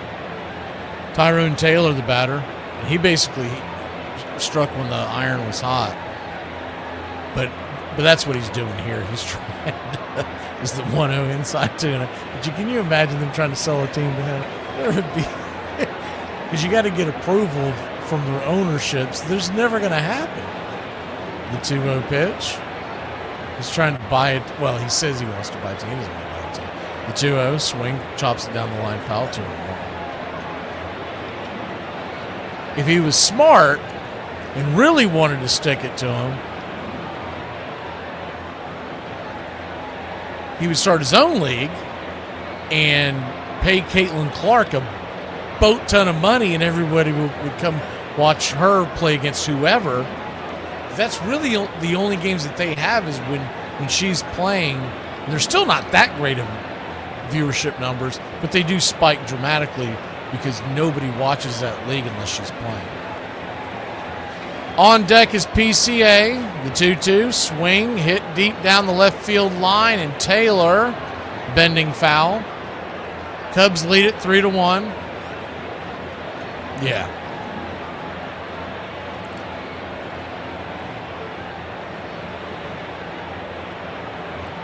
It's okay. It's an okay show that he does, but if you listen to it for more than like 1 or 2 episodes in a row, you realize the whole thing is a shtick that they're doing. The 2-2, up and out of the zone 3-2. If you're wanting for actual sports talk, they found that they get more clicks if they go to the political angle, so they loosely mix in the sports with politics. The payoff pitch, swing rips it into left field. That's down for a base hit, and it's a 2-out single for the Cubs. Well, that's what I'm saying, Randy. If you really wanted to rock the boat, talking about Clay Travis, because like I said, he got paid a boat ton of money. I don't know if he has enough money to start up a league, but he could get investors. He's definitely a $100 millionaire. I know that much. He sold it for. When I saw the numbers, it's been a long time since I saw it, but when I saw the numbers of what he sold it to, I was like, why would you buy that? Because it's based on him. Why wouldn't you just give him a contract? First pitch, swing and a miss. It's 0-1. And it fizzled over the last year or so. It doesn't get near the following that it did, but when it was at its height, that was everybody's go-to to complain about anything going on political in the world of sports. I'll just put it that way. Lefty-lefty matchup. Pete Crow Armstrong, who's had himself a day already, a double his last time up with an RBI, and a solo shot in the first inning to start the game off. Wind continues to blow out to right field. 3-1 your score. The over-under in this game was 9.5 on the minus side, 10.5 on the plus side. Pitch on the way. Swing! That ball is cooked and booked. Book 'em, Dano. Holy Toledo. It's 5-1. Cubbies. He is raking this left-hander. Wowza.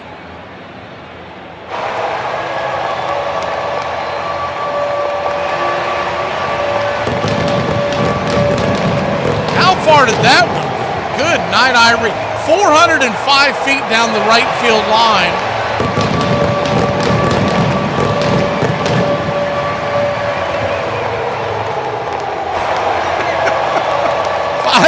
Cubbies. That ball smacked off the scoreboard there in right field. If you're familiar with the confines out here in Wrigley Field, just left of the foul pole, and Seiya Suzuki, the batter, he is putting on a statement on who should be MVP today, isn't he?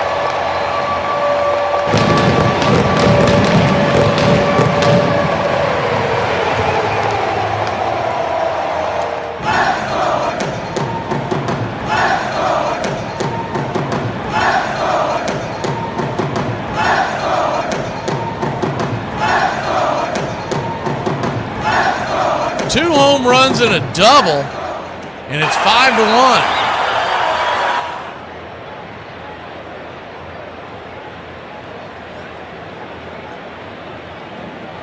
Have yourself a day, PC. It's funny, this guy is so streaky.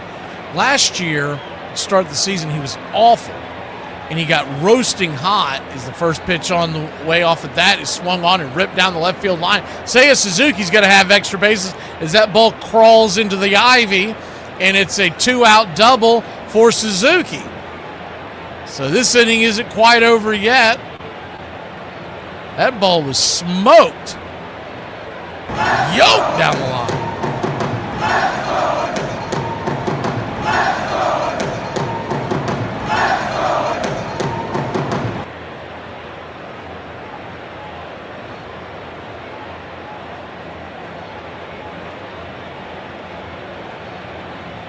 Quick powwow on the mound by Mark Pryor, the pitching coach. You know what he's saying. What the hell are you doing, man?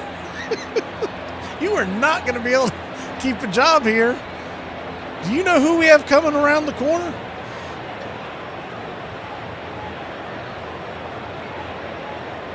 Thank you, Swisha.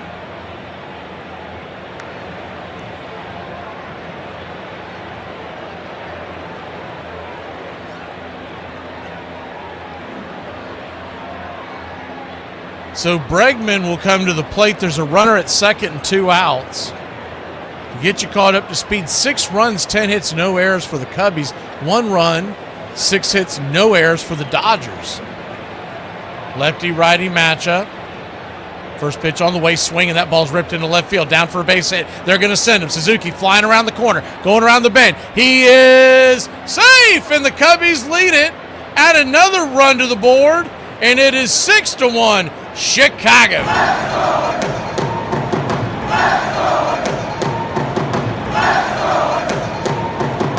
Alex Bregman, I mean, honestly, you can just kind of see that Lauer's cooked here. I am surprised they didn't have something ready to roll in that bullpen with the 2 right-handers, Bregman and Suzuki. Henriquez is warming up, but he doesn't look to be ready yet. And so here comes the right-handed bat again of Carson Kelly. So you knew you had PCA. You would think that you would have had someone starting to stir when Pete Crow Armstrong came to the plate. And they, when he hit that home run and Suzuki hit the double, you saw Enriquez shoot out like a cannon into the camera that is the bullpen of Wrigley Field that is indoors. They shot to the camera and he looked like someone lit a firecracker under him because he was like, I gotta get ready. Runner at first, 1-1 count, outside wide, 2-1.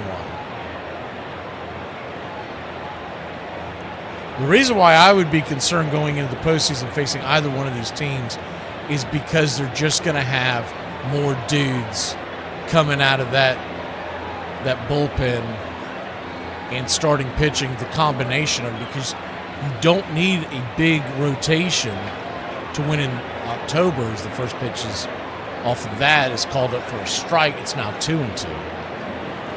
It's not saying that the Braves can't beat them, any of these teams, but you're going to have to thread the needle because it's very difficult to get your bullpen to do what the Braves did in 2021, which is basically go out there and be perfect. Usually it's going to take one guy who doesn't have it and the whole game falls apart. The 2-2 fouls away. What I see happening in October for Atlanta is that, yes, Sale's going to be expected to go 6, in a perfect world 7. And then you're going to have a bunch of guys like Raylo, assuming he comes back. They said his injury was minor. Elder, and having them being piggybacked off of guys like Grant Holmes as Lauer steps off the bump here. Martin Perez will be in the mix, but once again, you can't expect those guys to go through a playoff roster multiple times. They're going to be there to get about 4 outs. About 4 innings is the pitch down and in. So it's a full count now.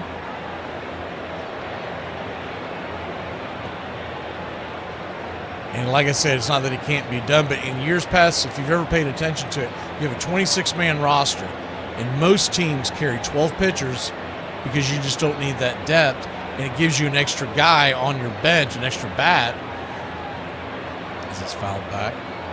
You can't carry more than 13, but you can carry as many batters as you want. But you can't carry more than 13 pitchers. So most teams end up doing like 12 because if they need someone because of injury, you just put them on the IL, right? I think the Braves are going to have to do a true 13-13.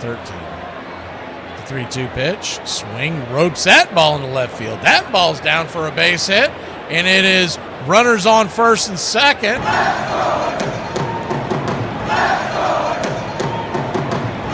2 outs. All this has happened with 2 outs, by the way.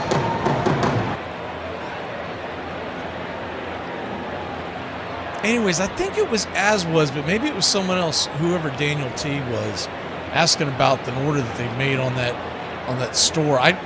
I just wanted to let that person know that I checked on it today because I don't know what in the world's happened, but we do this through a third party, and they're supposed to take care of everything. It looks like it was stuck in motion.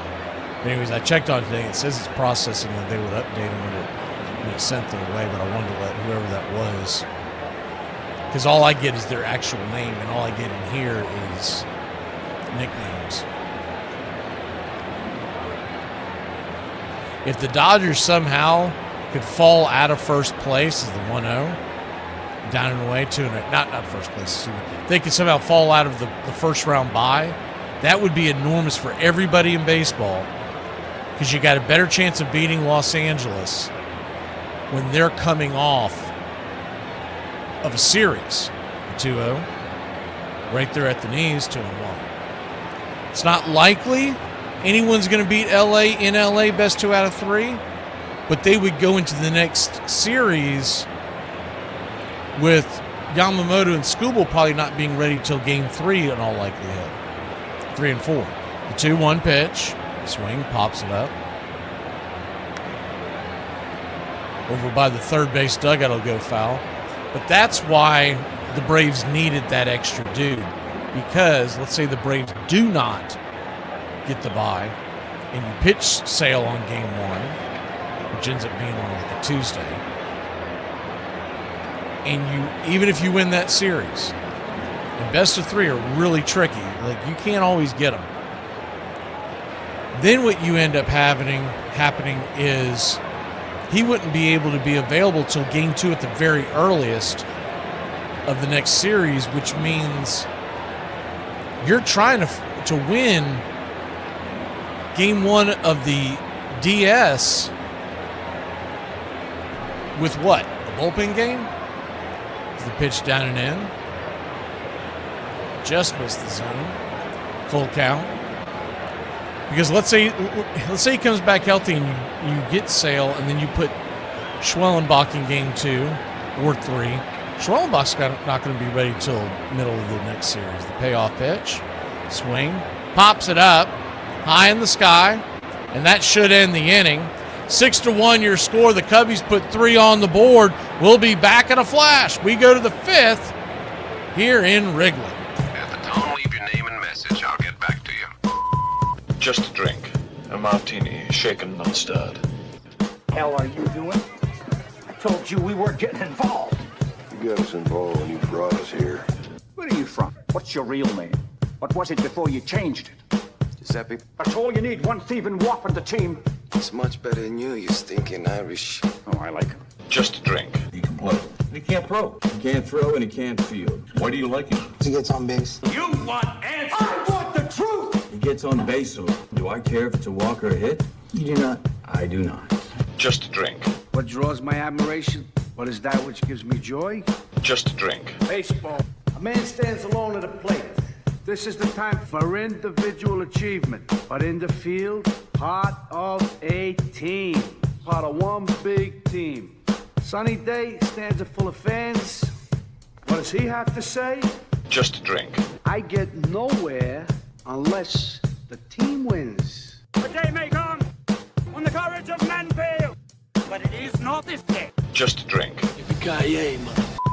Forget it, he's rolling. I think he'll ever get out of here.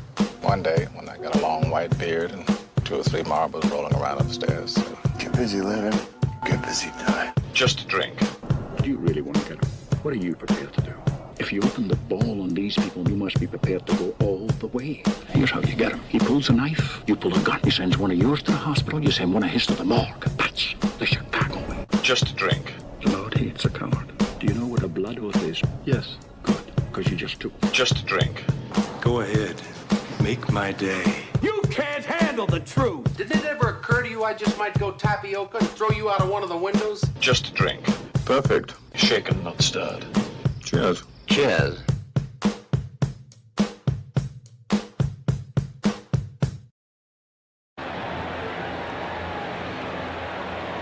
Welcome back.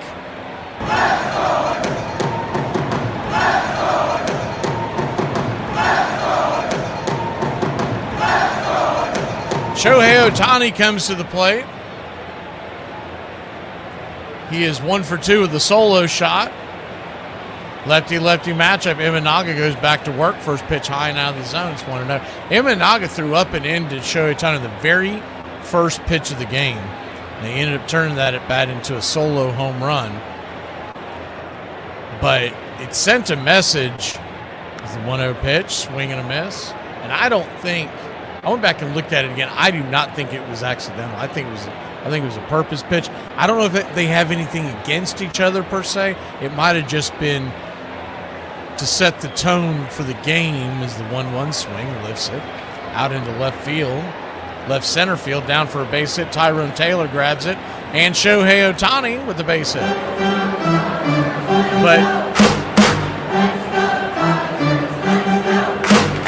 Ohtani really is not a guy that hugs the plate, to be honest with you. I mean, if you look at his bats, he's a big guy, he's a tall guy, he's got a long wingspan. He sits pretty far off compared to other guys who would be, quote unquote, hogging the plate. First pitch upstairs, little high out of the zone, called for a strike. Managa will take it. It's 0-1. But once again, I don't call their games all the time, so I don't know the history between the Cubs and the Dodgers and Ohtani and Imanaga, if there was something to do with that. I know I've never seen Ohtani. One thing you can say if you're an old school baseball fan, I've never seen him like showboat. Like it's just not in their culture. They're not here to show the other guy up. 1-1, high and out of the zone, 2-1. 2-1 count.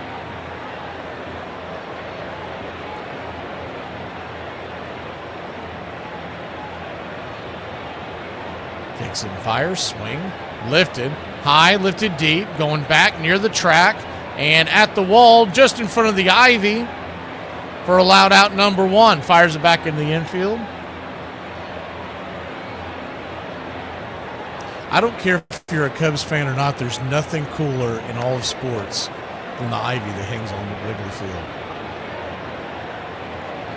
It's disappointing when you do one of these games in the early part of the year and it hasn't grown out yet. But that is Americana at its best.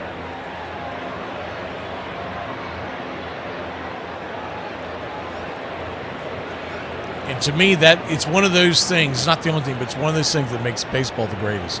First pitch up and into Freddie Freeman. I don't know if that was a purpose pitch or not. Fouls it off his bat as he was trying to get out of the way. It's 0-1. Did that not hit Freddie? It must have hit the bottom of the handle. That is crazy. It looked like it hit him, but I guess it didn't. The 0-1 flips it over first. And that used to drive me nuts when he was with the Braves. We saw him so many times get injured, go on the 60-day IL, lose 2 or 3 months of the season because he won't wear any kind of protective gear on his right hand that has gotten hit many a times and sent him to the IL. It's very Austin Riley-like as the pitch is fouled away. It's 0-2. The only difference is Freddie Freeman's never gone batting just over the Mendoza line for an entire season. That's the only difference between him and Austin Riley. Do y'all remember years ago when they put Freddie over at third for several games? The 0-2. Swing, pops it up. High and deep into left center field, giving chase. Whoa, be careful! Making the catch out there is Tyrone Taylor. There was almost a collision. Tyrone Taylor and Ian Happ almost became one. My word. I don't know how Happ saw him at the very last second and went into the ivy and just missed Taylor. It was definitely Taylor's ball, but when you're that far away, because they were playing, Taylor was playing cheating towards right center. Happ was true left field, so they couldn't hear each other when they first started to engage on that ball. First pitch swinging, bangs it off the ground foul. It's 0-1. Whew. Talk about the playoff life going before your eyes, the Chicago Cubs fan. the only thing you'd be happy about is thank God it wasn't PCA out there. But the 0-1 pitch, swing, fouls it back. It's 0-2. So an 0-2 count.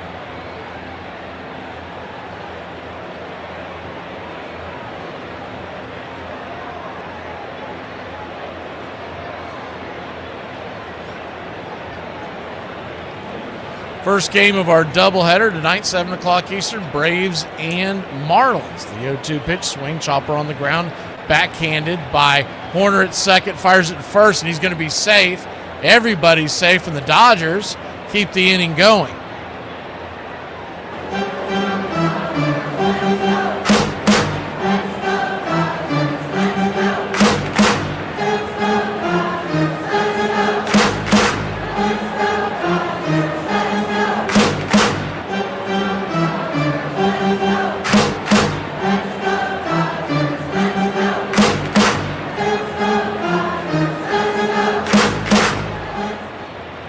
First and second, there are 2 outs.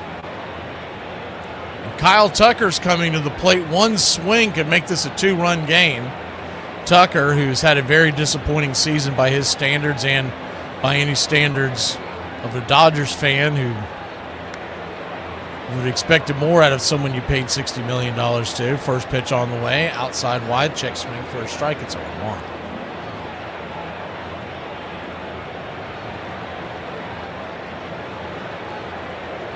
I guess he said he did not go around. At first I thought he said that he did. So my mistake, 1-0.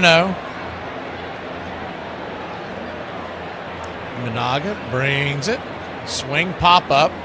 And high into center field coming in. Taylor almost running into Dansby. Everybody clear the road. New York Mets in town, and he's trying to put everyone on the IL. We'll be back in a flash. Bottom of the 5th we go here in Chi-Town. Hi, I'm going to be your waitress because my mother drank.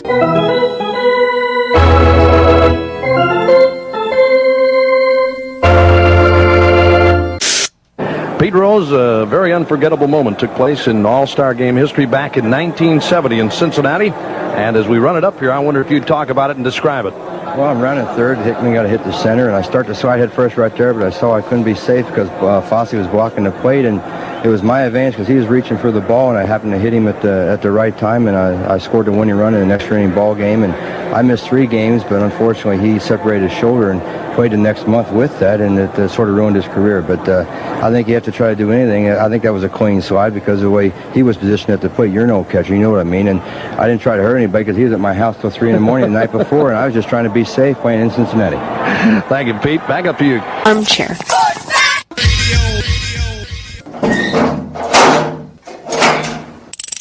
Must be sitting on the slider. The Braves standing room only now. Matzik trying to deliver in the biggest moment of his career so far. Runners on second and third. 2 away. The Braves lead by 2. Fastball swung on and missed. Sit down, baby.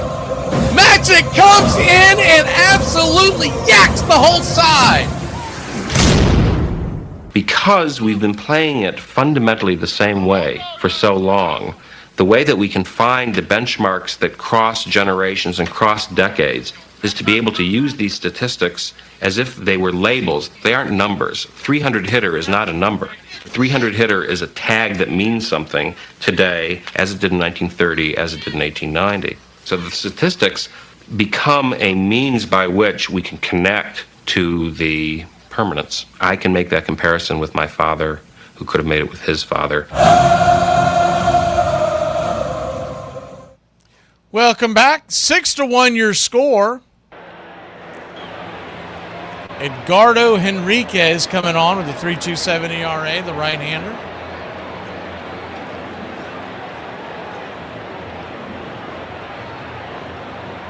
Yeah, I might fall short, but if y'all were with me on the preseason, I had the Red Sox going to the World Series. Now, with the start of the season, I had egg on my face. I was like, what the hell, man? What are you doing? But they've turned it around. First pitch is 100 miles an hour right down the railroad tracks. It's 0-1.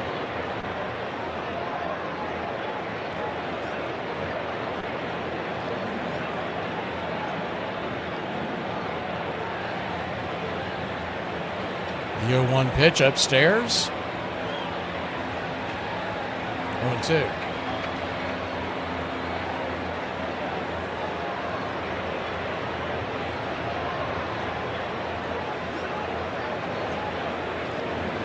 The 0-2 count. Punches it down the line, foul. And we'll do it again.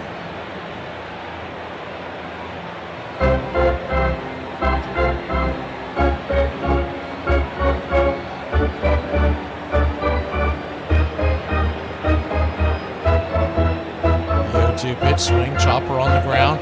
Backhand, no, could not make the backhand. It's going to be an infield single. Making a sliding attempt on the backhand was the pitcher Enriquez coming off the mound heading towards third.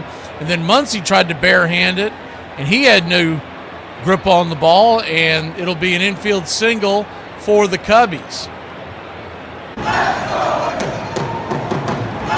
Second base hit of the night, or afternoon, I guess I should say. It's a cloudy day here in Wrigley. I don't know if I've mentioned that. It's been kind of overcast, a little windy. Kind of what you expect from Chicago. Perfect day for baseball. It's in the mid-70s. Everybody seems to be out in short sleeves, so it must not be too cool out there.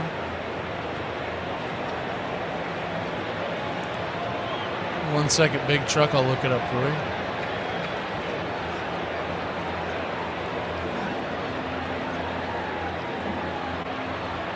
Oh, you're wanting to know who we have pitching, not who they have pitching. Okay.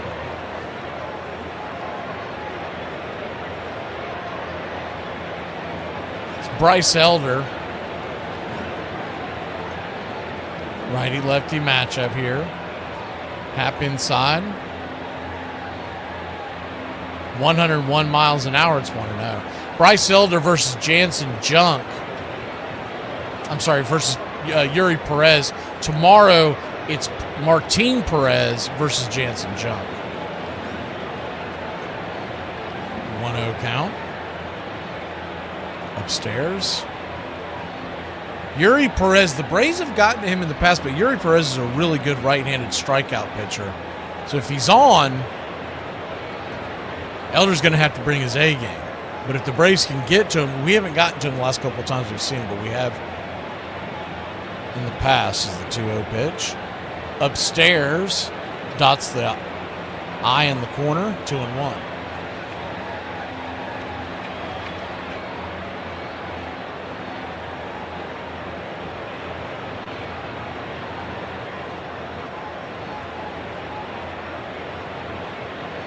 The 2-1 count. Swing, fouls it away.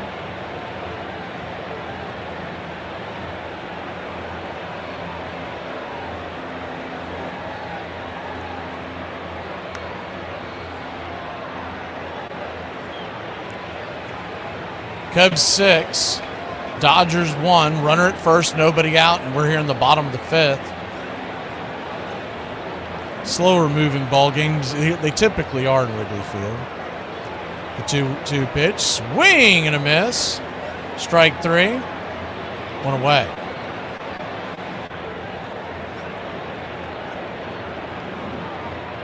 That's why I have to make sure if I do a Cubs game in Wrigley that they're essentially 5 hours away from the Braves game, because you just never know how long these games in Wrigley will last.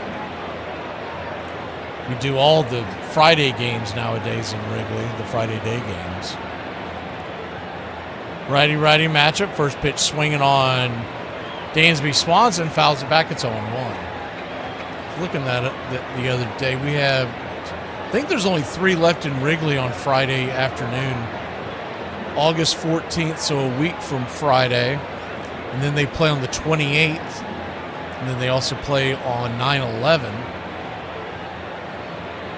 25th anniversary, 9/11. We'll have a doubleheader for you that day.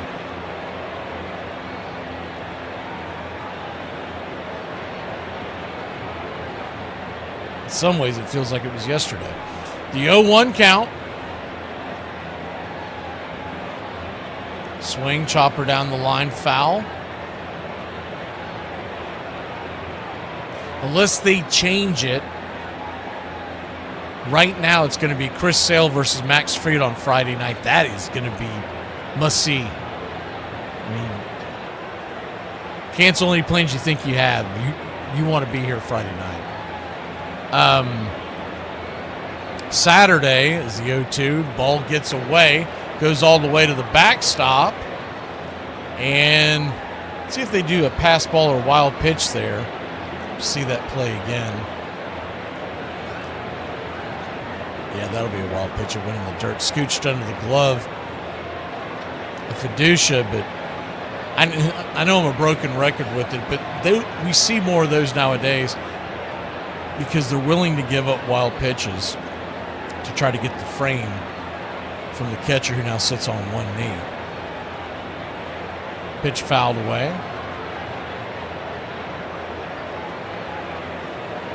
I would. Red Riot, I don't know what you do for work, but start working on your story now. 1-2 count. Inside. It's a little high. They're going to call that a ball. Fiducia wants to challenge us. Right now it's a 2-2 count. If not, it's going to be a strike three. It looked very close. Yep, he got it, strike three. Good challenge.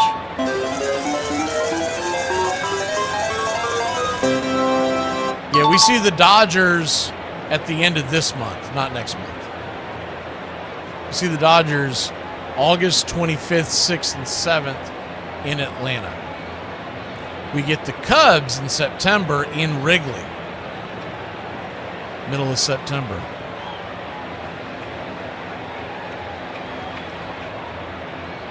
Pitch on the way, caught looking upstairs. 0-1. Tyrone Taylor, the batter. 1 for 2 with a single, a run, couple of big catches in the outfield. Of course, also almost took out the entire left side of the infield and outfield of the Cubs with some near collisions. The 0-1 pitch inside, hits him. Riquez hits him up and in. And if you're a Cubs fan, you're digging that because now you got runners on first and second. There are 2 outs. But Picaro Armstrong, who's already 3 for 3 with 2 home runs and a double, is coming to the plate. Don't go anywhere.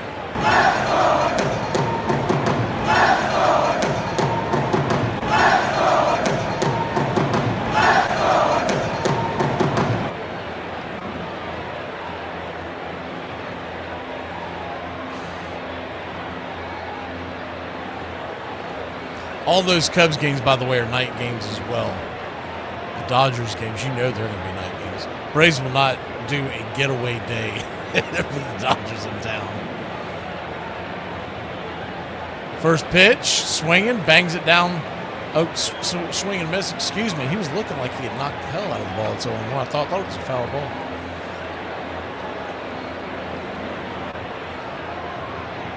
It happens, Randy. I actually thought that you might have been right before I looked it up. I was like, wait a minute. Pitch on the way, swing, fouls it back. Got a calendar that sits on my wall fairly close to me.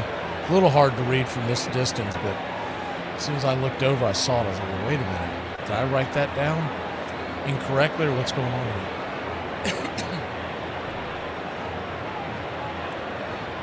Typically, you don't get the Dodgers in the middle of August like that in Atlanta.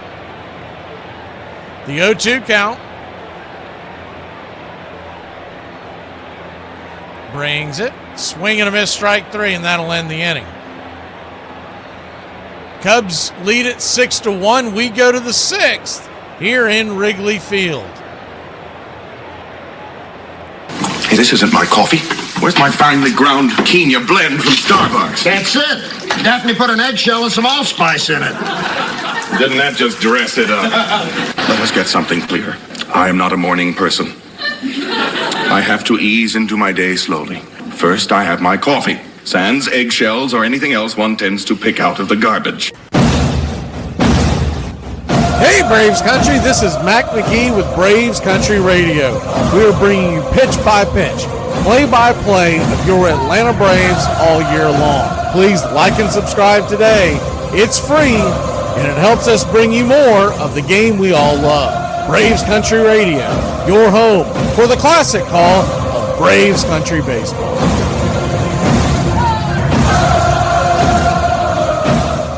If there's anything I could change about the league to make it better, probably just all the guys sitting resting. That's the only thing I probably don't like. Just play, man. If you 80%, you got to play. I don't like all the sitting, missing games and stuff. Like these people might have enough money to come to one game. You know what I'm saying? And that might be the game they come to, and then you sitting out. You know what I'm saying? So I take pride in trying to play every game because I don't know. It might be one fan that has never seen me play, and I'm trying to play. So that's the only thing I don't like. Guys just sitting out. Armchair.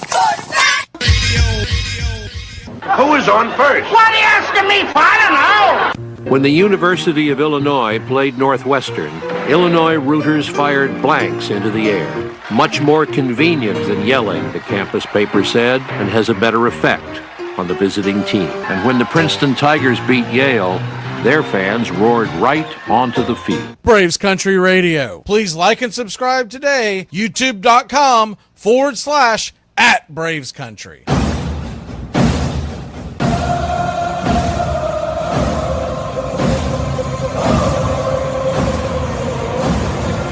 Tyler Ferguson coming on.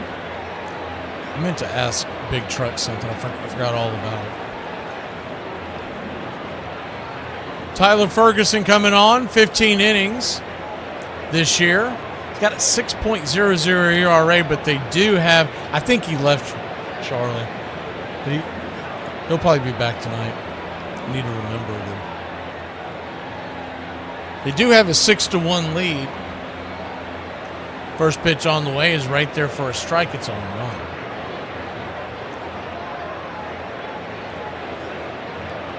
Mookie Betts the batter, 2 for 2 with 2 singles.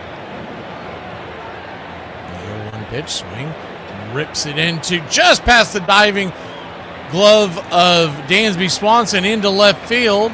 Leaping diving glove, 100 miles an hour off the bat, and the Dodgers have a leadoff single.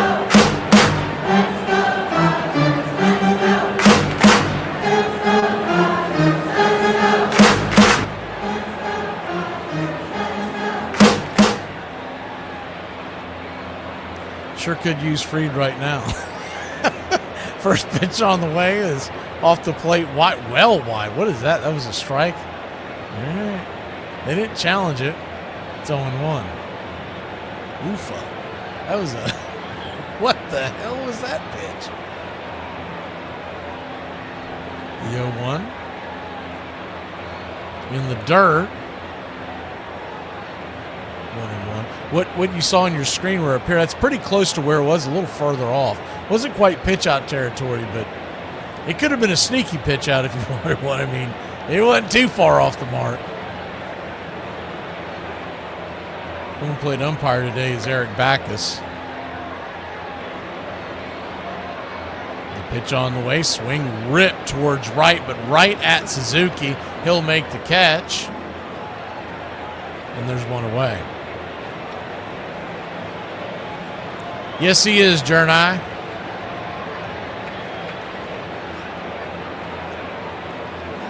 If he finishes, he's on that trajectory. I'll just put it that way. If he finishes the way he's going right now, I would vote for him. I have a hard time voting for Shohei Ohtani because how is he valuable, most valuable when he's on a team that's loaded? Whereas PCA, when he got hot, he started carrying that offense for Chicago. Quick flip over to first and under the tag.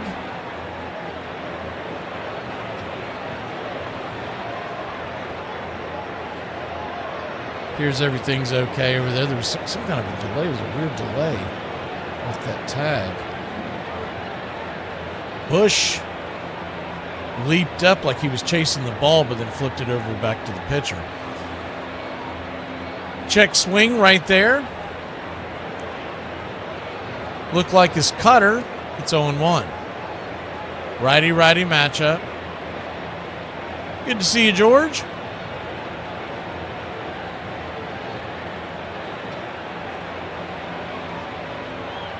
The 0-1 pitch, swing. Fouls it away. Off the ground, it's 0-2.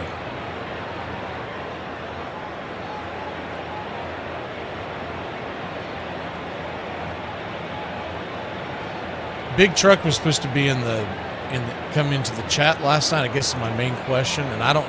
Y'all might have seen them talk about it. I could not see a lot of things last night because we were doing the Marlins. It's the 0-2 swing and a miss, strike 3. 1 away, or 2 away. Excuse me. 1 on, 2 away. Runner at first, Mookie. Cubs lead at 6-1. We're in the top of the 6th. But to cut to the chase, I couldn't see. I didn't think about it when we decided to do the Tuesday night games every week. I guess doing it when I have to deal with the VPN is impossible because I can't see them enter the studio. Pitch on the way, fouled away. It's on 1. So I don't know if he tried to get in or if he had a hard time getting in, and maybe that's why I didn't see him. But I never saw it pop up. But if I'm being honest, I don't know if he tried to get in or not. The 0-1 count. Swing, punches it back, foul. It's 0-2.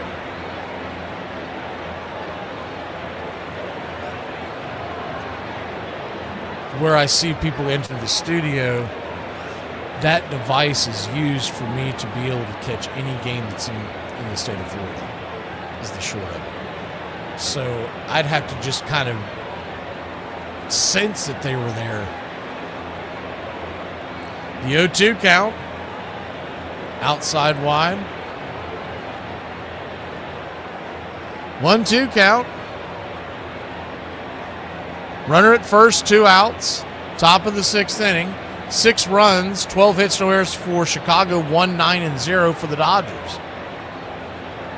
Pitch on the way, down and away. 2-2.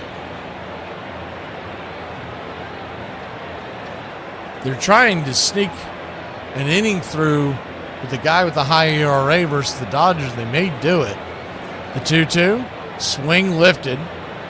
High and deep into center field, Tyrone Taylor. There's no one around him this time, so he won't run anyone over. We'll go to the bottom of the 6th. Cubbies lead it 6-1.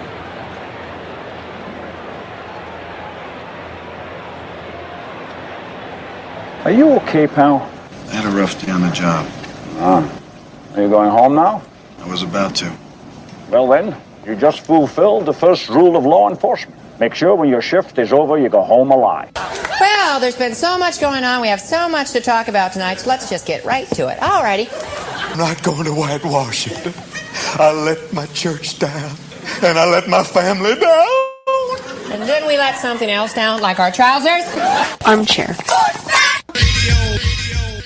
I was talking to one of my husband's friends, and he was telling me about how he went and got his son a game system and some games or whatnot so he could take it over to his mother's house and so they could play games and stuff while he's not at his house.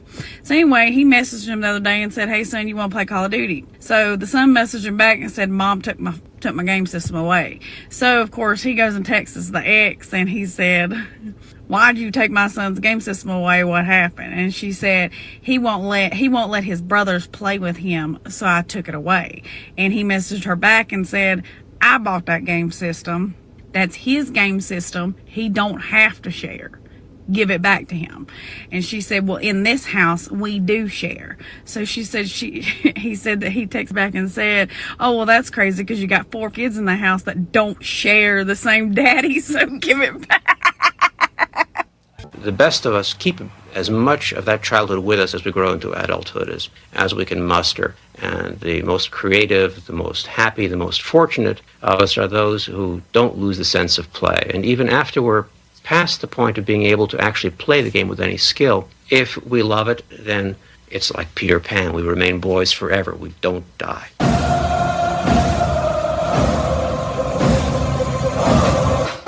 Yeah, my spidey senses were off, Red Riot. They have been my whole life. If I ever get superpowers, I think it'd be more like the Hulk or something, just throwing things. 6 runs, 12 hits, no errors. For the Cubbies, we go to the bottom of the 6th. The Dodgers have one run. They've got 9 hits. They just haven't gotten them in scoring position. One home run by Shohei Ohtani to start the game. That's it. First pitch from Kyle Hurt, 4.58 ERA. Right there for a strike. It's 0-1. So it's funny because the Dodger team you see now is not the Dodger team you'll see in October. The 0-1 pitch, swing and a miss. It's 0-2. They have guys in their bullpen right now that have no chance of making the roster. Because when they get to October, they're going to have 6 or 7 dudes who ought to be starters on playoff teams, and they're going to be littered through their bullpen. And that's why you're going to end up with a lockout. The 0-2 pitch, down and away, 1-2. Because there are owners that are sick and tired of it. They dealt with it for a while because they thought it was good for the game to get views because everybody loves to hate a villain. But now they're sick and tired of it because they're basically saying, why can't we be more like the NFL where most teams have a chance most years? Pitch on the way, swung on. That ball is belted down the line by Suzuki. It's 1-2. But if you're a fan of one of the major market teams like the Dodgers, like the Mets, to a degree the Cubs, you don't really want a salary cap. It's going to make you have to be good at the front office things. The 1-2 swing, fouls it away. Red Sox are in that conversation if they ever get rid of that their ownership group that owns them now. For years, the Red Sox outspent everybody as well.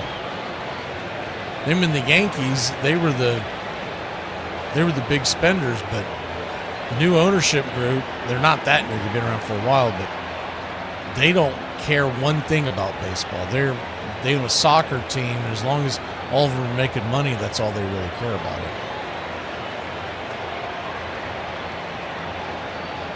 1-2 count. Swing. Punches it foul. Yeah, look, we were talking about this 2 years ago. I told everyone there was going to be a lockout coming. A lot of people,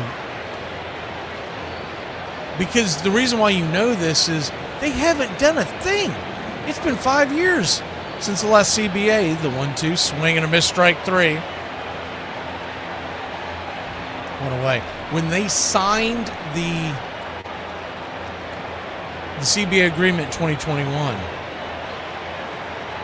we did a show that day on radio, and I remember telling the guys at the time, and they kind of scoffed at it. I said, it was only for 5 years, which means we're going to go through this again in 5 years, and it's going to be worse. And everybody scoffed. They said, no, but we're still riding the high of the World Championship. Swing and a miss to Bregman, it's 0-1. So we didn't really want to think about the fact that it was going to happen, because you think 5 years, they'll get it figured out. They never do.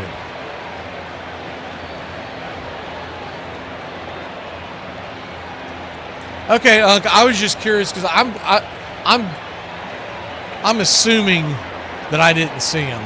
That's what I'm assuming. The 1-1 swing, smacks it on the ground over to third. 5-3 on the putout. 2 down. And if y'all were telling me in the chat to look for him, I wouldn't have seen that either, because I didn't really start seeing the chat midway through the game, so 5th inning or so, because we were having such issues with that VPN. I have to have my head turned looking at that, and I can't see the chat as well. I figured something else out for tonight, but anyways, the point is I should have thought about that, didn't think about the logistics of trying to do that when we're calling a Florida game.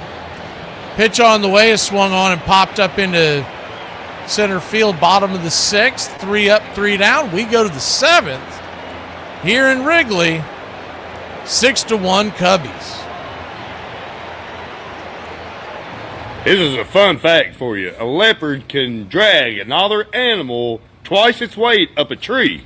And then a cougar can drag a person half their age into a bed. Are you in a relationship with a woman and you're tired of all that hooting and hollering? Well, here are surefire ways passed down from generation to generation of men on how to calm those ladies down. Number 3, just tell her to calm down. Sometimes women get all caught up in their womaning and forget the basic rules of polite discourse. A gentle reminder to calm down should simmer the situation. Remind her to relax. This helps the ladies who understand their level of energy is inappropriate but aren't quite sure what the next step to take. And number 1, only to be used in extreme cases. You're acting like your mother, and this world doesn't need 2 bitches that crazy walking around. Just use these simple methods, and you'll never have an out-of-hand lady again. I ran into one of my dumbass friends yesterday at the store, and we was just talking, and he looked at me and he goes, you know, I'm smart. Not only am I smart, but I'm street smart. And I was like, you know what, buddy, you are. You're Sesame Street smart. The most popular and most notorious star of the 19th century was Michael Joseph King Kelly, the sure-handed catcher for the Chicago White Stockings. He was so skilled at stealing bases, he once stole 6 in a single game, that he inspired a popular song, Slide, Kelly, Slide. He sometimes cut across the diamond, skipping second altogether when the umpire was not looking. Kelly drank as hard as he competed. Once, A.G. Spaulding put Pinkerton detectives on his trail and accused him of having been in a saloon at 3 a.m. drinking lemonade. Kelly was indignant. It was straight whiskey, he said. I never drank a lemonade at that hour in my life.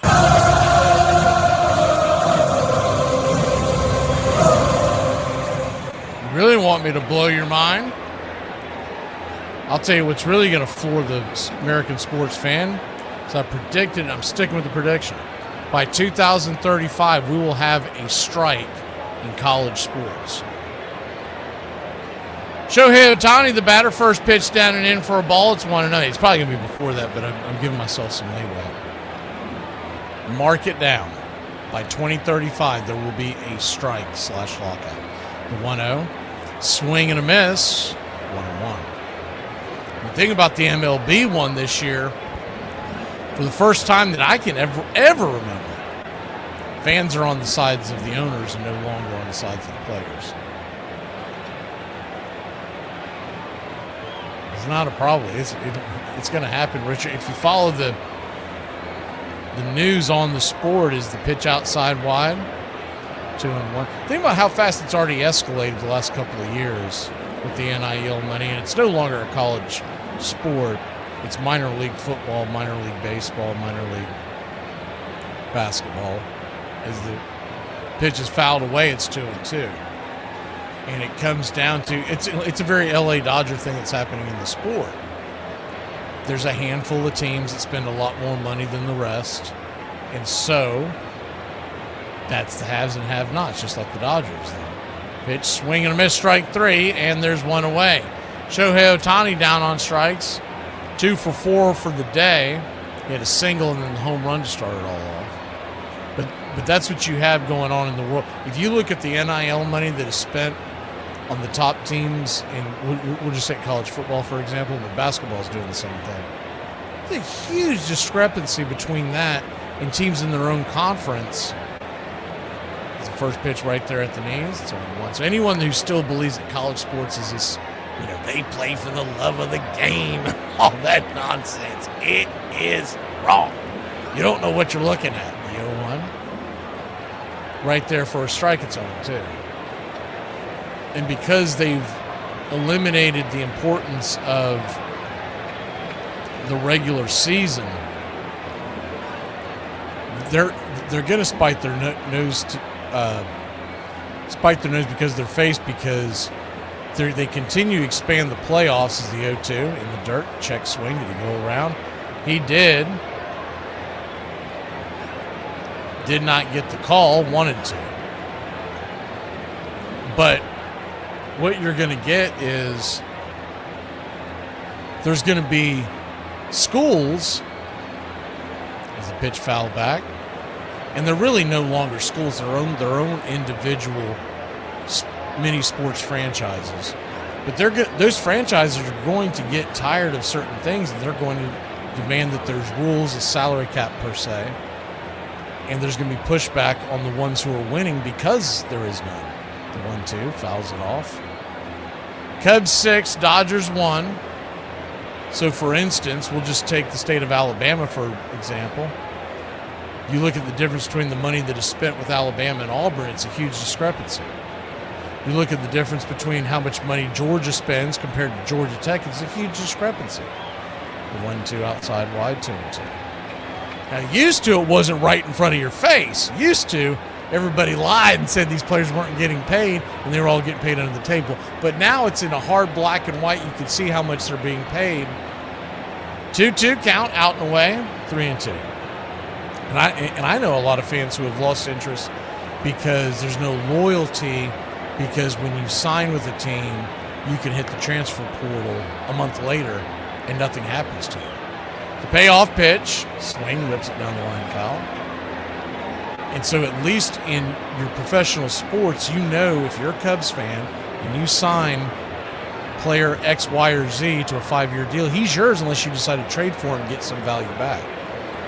There's none of that going on in college sports. It's sad. It was once a great sport. It's gone now.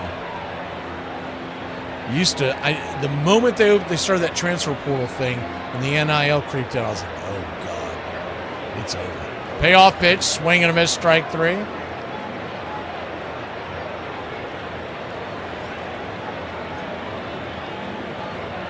How is Michigan and Michigan State supposed to compete on the same level when the Spartans aren't getting near the money on the NIL deals?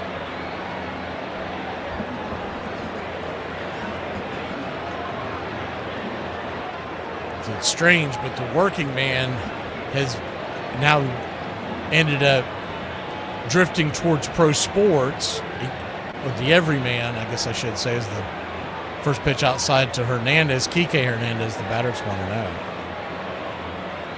And college is being left as the 1-0 pitch. Swing, pops it up. High into center field. And that's going to be F8 in your scorecard, and that'll end the inning. We'll go to the 7th inning stretch here in Wrigley.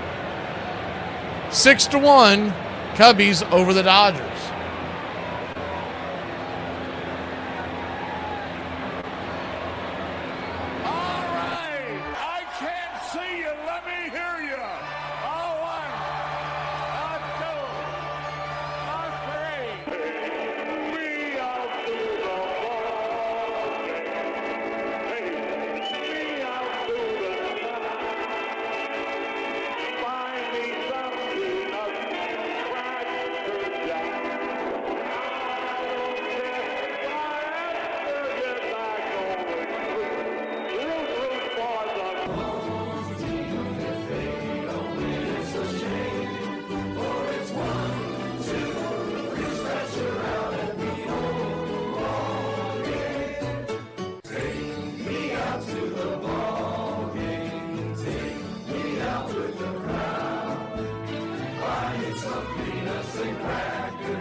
Bottom of the 7th we go. The Cubbies up 6-1 over the Dodgers. Lefty-righty matchup. First pitch on the way. Outside wide. Called for a strike. It's 0-1. Looks like it did hit the spot. Blue Jays and Astros, they are knotted up at 3 in the top of the 9th there in Houston. The 0-1 pitch, swing, rakes it towards center field. That's down for a base hit, and it's a leadoff single for the Cubbies. Good piece of hitting there. Michael Busch now 2 for 4 on the day, and that'll bring Nico Horner, who's 2 for 3. A couple of singles. Ian Happ is in the hole.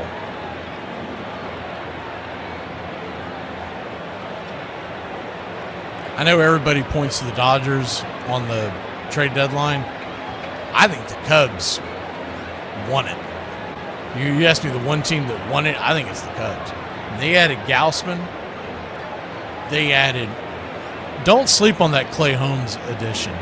He's not a guy, he's almost like he's got a little better stuff than what Grant Holmes, but he's a Grant Holmes type guy where you expect him to go in the postseason 4 to 5 innings, and then you're going to go to the bullpen. But sometimes that's all you need when you've got Imanaga and you've got Gausman. Is the pitch on the way, swing, that ball is swatted towards the ivy, into the wall, off the wall. It's going to be a RBI double, and the Chicago Cubs lead it 7-1.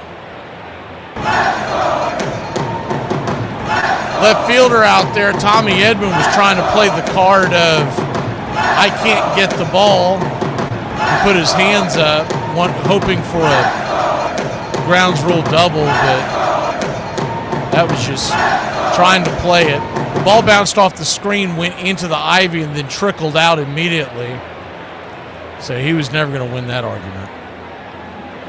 Scoring from first, all the way around, Michael Busch and Nico Horner. They're challenging it now. Laz Diaz allows this. He's a clown, but he is a clown. So that's the crew chief, Laz Diaz. Unfortunately, we've seen him too many times in Braves country. He is the third base umpire today, but he is the crew chief. There's no way in hell that you can call that in Wrigley. There was no obstruction. By the time Tommy Edman got to the ball, that ball was laying on the dirt. Now, it's going to go to New York. I'm kind of joking about Laz Diaz being, it's going to be his fault. It's not his fault. He's going to rely on New York, but that's a bad, bad call if they allow it. That should be, and I have no dog in this hunt.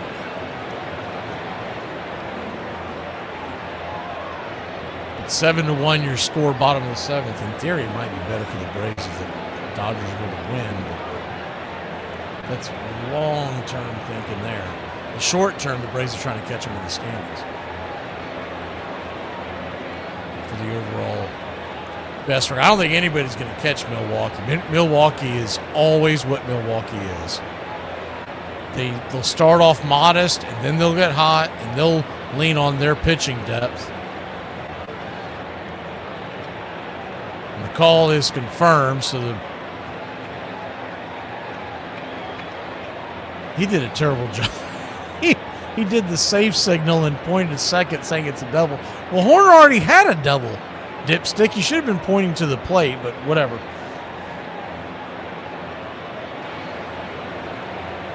Ian Happ, the batter, righty-lefty matchup. The one good thing that could come out of this whole thing, talked about it the other day, or I guess it was yesterday's pregame show, is the first pitch up top for a strike, it's 0-1. All this moving and shaking by the Padres. What if the Phillies get caught and they do not make the postseason at all? The 0-1, swing, fouls it away, it's 0-2. If you look at the standings right now, and look, we're still a long ways away. I get that. But in the National League, is the 0-2 pitch. High and out of the zone. Runner at second, nobody out. Hurt come in for mop-up duty, 7-1 your score. If you look at the overall standings, 1-2 pitch, swing and a miss, strike 3. Now, had the Braves been able to avoid that June swoon, they would be leading the league right now in wins, but it is what it is. They played terrible in the month of June. They're trying to come out of it.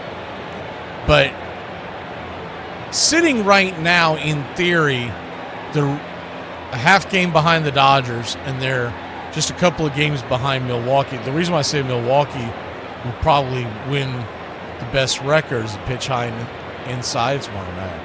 They got the Cubs to deal with, but that division, when you start playing more divisional rivals down the stretch, that division is pretty easy going. And Milwaukee has a pretty favorable schedule. 1-0 count, swing and a miss, 1-1. But the Cubs are going to stress Milwaukee out. They're going to make a good run at possibly catching them in the division, that's for sure. But I just think they're going to fall short. But they're still going to end up with that number 4 seed. The 1-1 pitch, swing, chops it down the line towards third. Booted it was Max Muncy, as he's known to do over there at the hot corner. And the Cubbies will have runners at first and second. Still one away. It'll be an E5. He just kicked it in and out of his glove. Nico had to stay at second because the play happened right next to the third base bag. If you look at the overall standings and you look at the wild card standings specifically, the San Diego Padres are 1 game behind Arizona, and they're 2 games behind Philly. Miami's directly behind that. You do have the Pirates and the Cardinals hanging around. They're going to a pitching change. We're going to stay right here with you. Talk a little wild card for the National League. Might be able to get into some American League big view. But if you look at it big picture in the race, St. Louis sold, they didn't buy because they see that they're still a few steps away from making a real charge. I think the Cardinals are going to be good for the next few years, but they were just about a year away. Same thing with the Pirates. The Pirates were a little aggressive because they haven't done it much in recent years, and they want to get the fans involved in Pittsburgh. You know, Pittsburgh built for next year too. They got Luke Weaver in that trade. He's under control for next year as well. And he realistically steps in. He becomes their closer, and he helps with that bullpen. And they'll try to do more in the offseason. I think Miami's they're out of gas. They had the very good June, but that was really it. And they haven't played good baseball since. And they're not going to have the depth to be able to run down San Diego, Arizona, Philadelphia. And the Cubs right now have a 4-game lead over Philly, 5 over Arizona in the wild card. And then the closest team outside of that is 6 games over San Diego. To me, it's a 4-team race. Unless somebody gets scalding hot like the Cardinals did in 21, it's a 4-team race. And when you look at how that's going to affect, one of those teams is not going to make the playoffs. Now, if you ask me to a man, who is it probably not going to be? It's probably going to be Arizona. San Diego's going to run down Arizona. But stranger things have happened, and if Philadelphia doesn't play really good baseball these last 2 months, they're going to be on the outside looking in. First pitch off that pitching change, Hernandez, the pitcher, facing Tyrone Taylor, righty-righty matchup. It's 0-1. Jonathan Hernandez, the 0-1, rolls it foul down the third base line, 0-2. Jonathan Hernandez coming in, 6'3", 190-pounder, 30-year-old out of Memphis, Tennessee.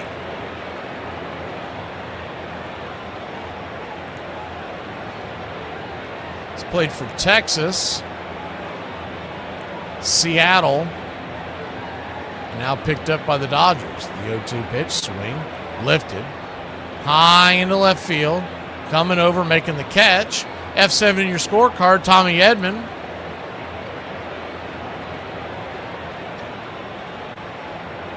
Two down.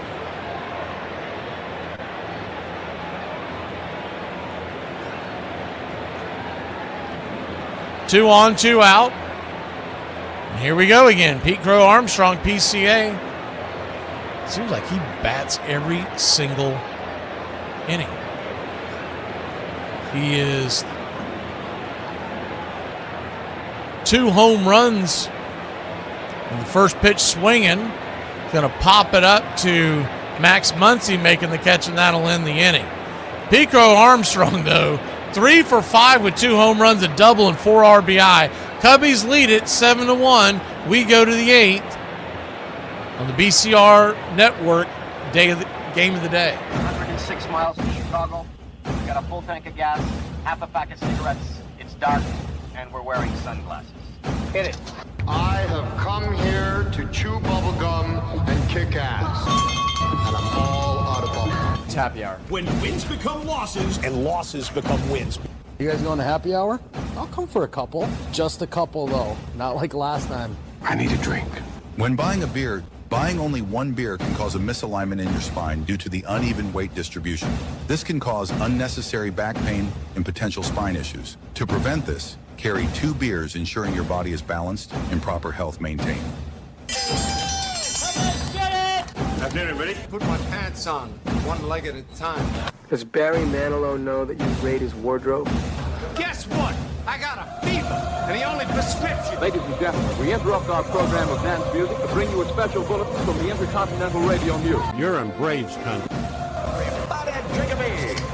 They're making it laws where you can't drink when you want to. This stinks! Pretty soon we're going to be calling this country. This is total BS! Oh, yeah. I mean, the Lord. You gotta understand it. We're on a mission from God. I'm on the radio every day!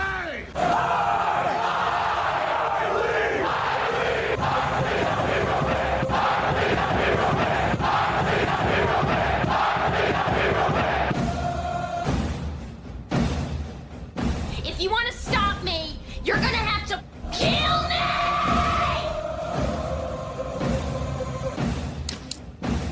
And you, music lover, you're next. You're so drunk you can't hit nothing. In fact, you're probably seeing double. I have 2 guns, one for each of you.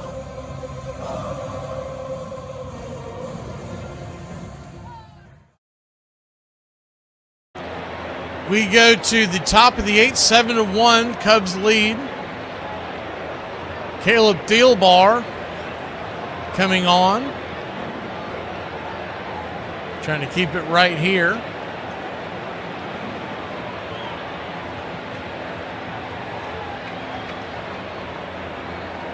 Lefty-righty matchup. Tommy Edmonds, switch hitter, the batter. First pitch down and in. It's 1-0.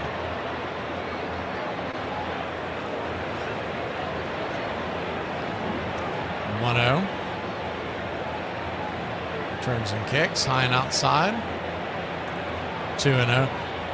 Big Truck, I didn't know what happened last time. I didn't know if I didn't see you come in or if you had an issue getting into the studio. As the pitch on the way, swing, chops it down the line. 2-1 into the third base dugout of the Chicago Cubs. Long story short, when I was doing that game last night, and when I do the games, any team in the state of Florida, I have to use my devices that I normally use for all the other stuff. I have to use it to be able to see the game. There's a 2-1 right there for a strike, 2-2. So my least favorite things to do in BCR is call a Miami Marlins ball game. Tampa Bay Rays are right up there. The 2-2 swing, chops it off the instep. Now, thankfully, we only played the Rays 3 games a year, but I hate those games. Anyways, point is, I don't know if I didn't see you come in or if you had an issue getting in. And if you would have been telling me you had an issue or whatever, I wouldn't have seen it because I couldn't see the chat till about the 5th or 6th inning because of what I just said. The 2-2 count, outside wide, 3-2. And I didn't really think about it until later in the game because I have a note sitting on the computer. I was like, man, I never saw him, but I don't know if he's there. You know, if he tried to come in. So whatever happened, I apologize that I wasn't able to see anybody's comments about it. 3-2 count to Edmund. Are we playing the Marlins tonight? Nothing's changed. Full count. Swing lifted. High and deep into left field. Underneath it, making the catch. Ian Happ, one away. Unless Major League Baseball just magically lifted on every single law and rule they have, yeah. I'll still be able to call the game. That's not what I'm talking about. What I'm talking about is being able to have guests. We do Tuesday nights for a reason, but it didn't even, when we started talking about this, I didn't even think about that when we play Miami, we should probably not do it. First pitch right there is a strike to Kyle Tucker. It's 0-1. Now you'll notice on Friday night after the Braves-Yankees game, the plan is to call 0-1 inside. Slider misses. We're going to catch it in action because it starts at 9:40, and I doubt the Braves-Yankees will be done. But we're going to do Rays versus Mariners, but that's because it's on Apple. It's a 1-1 swing and a miss. 1-2. And though I don't love doing Apple games, I hate that we never get a chance to do Tampa Bay games.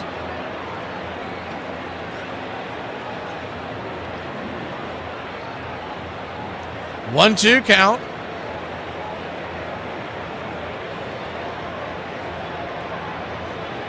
2-2. So big track. Just get with Brian and tell him to set you up for whatever the next time is coming in. I apologize. I didn't see it, and by the time I thought of it, the game was almost over. It's the 2-2 pitch. Swing, slices it towards center field, down for a base hit. Backhanded by the center fielder out there, Tyrone Taylor, and it's a one-out single for the Dodgers. In the future, I'll just have to remember it's a really dumb idea by me to try to do it if we're playing a team from Florida. Thankfully, we only have a couple more of those left. And when we play the Marlins next time, it's on a weekend, so that's not going to matter. And I don't know when we play the Rays. First pitch swinging here is smoked down the line by Mookie Betts. Backhanded by Mookie, and it's back-to-back singles by the Dodgers.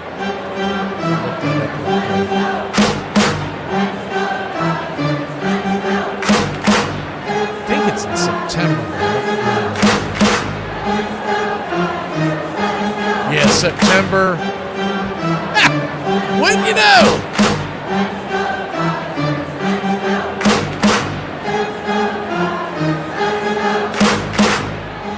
It's playing on Tuesday, Wednesday, Thursday in September. That's also my birthday. Happy birthday to me. You get to call a craptastic Florida team. Lefty-lefty matchup. First and second, one out.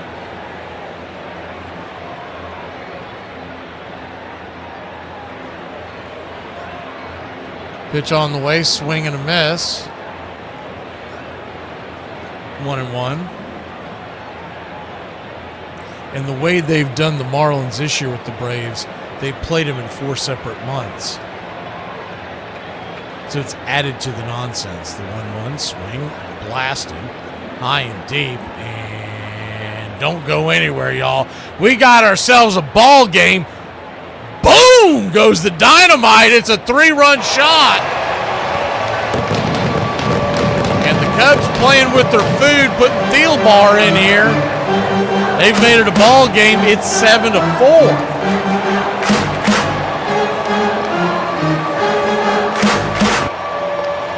How far did that baby fly? 413 feet. In the confines that are not so friendly right now in Wrigley Field. Into the bleacher creatures. Several rows back. Thielbar spitting the bit out here. That runs his ERA up to 4.72.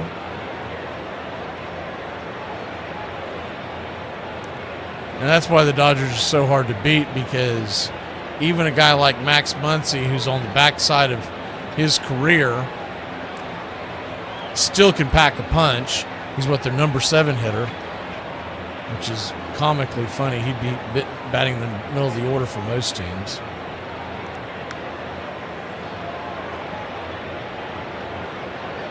First pitch on the way is upstairs. Inside, called for a ball. Excuse me, called for a strike.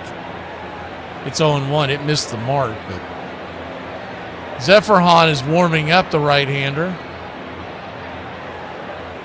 Swing. That ball's roped into left field. That's down for a base hit. Cutting it off at the passes half. Wide turn at first. And the tying run comes to the on-deck circle.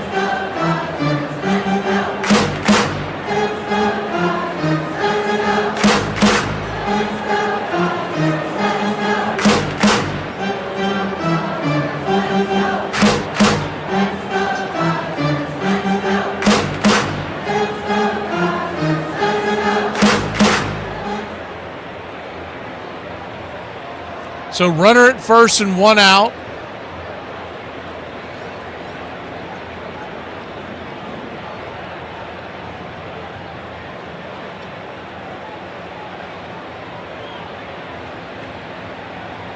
Quick mound visit. This is just to buy time to try to get the right-hander warmed up. I mean, Carson Kelly, if he was crawling, he wouldn't be walking any slower out there to the mound. And here comes Craig Counsell. He'll stroll very slowly as well. They might as well be on one of those really slow turn belts in the airport. And Counsell will come out and get the right-hander. We'll be back in a flash. Cubbies holding on to a 3-run lead, and the top of the order is looming. Here comes the bullpen.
Welcome back, y'all. It is a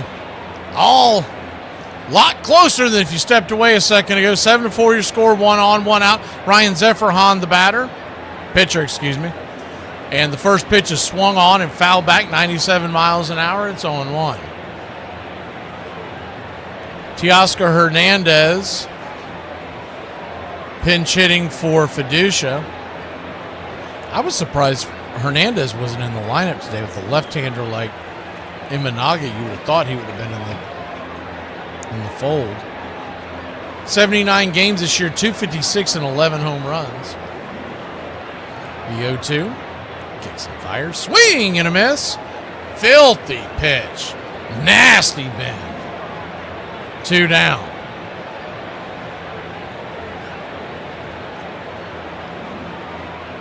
Man, that is difficult. With 2 strikes, that's got to be an impossible pitch to lay off of. But here comes Shohei Ohtani. One swing could make this a 1-run game. He's already got 1 home run on the year. First pitch, outside wide. Taken for a ball, it's 1-0.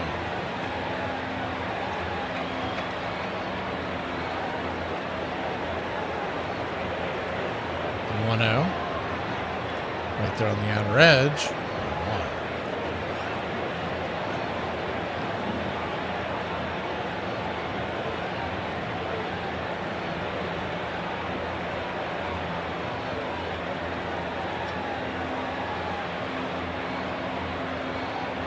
1-1 count, down and in. 2-1. Infield playing back into the right, outfield deep and straight away. Runner at first. 2 outs and Ohtani at the plate. Cubs lead it by 3. Pitch on the way, swing lifted. High and deep into left field, going back on the track. And zip, boom, bam, it's gone. Ram-a-lam-a ding-dong. A 2-run shot, and just like that, Shohei Ohtani with the 2nd home run of the game, 26th of the year. 367 feet over the left field wall.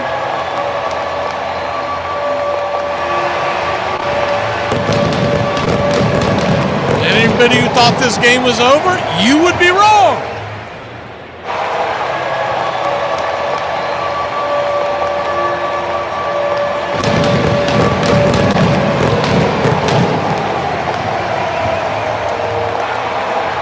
That'll bring the right-handed bat. Alec's call, pinch hitting for Alec from Andy Paez.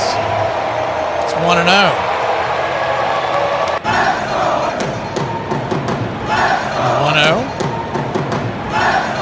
1-0. Inside, that hit him. Tying run going to the base. I don't know who it was, but someone said the Cubs were going to win. And they were up by a lot. And I thought to myself, is that old James Ray, old Jinxie James in here talking again?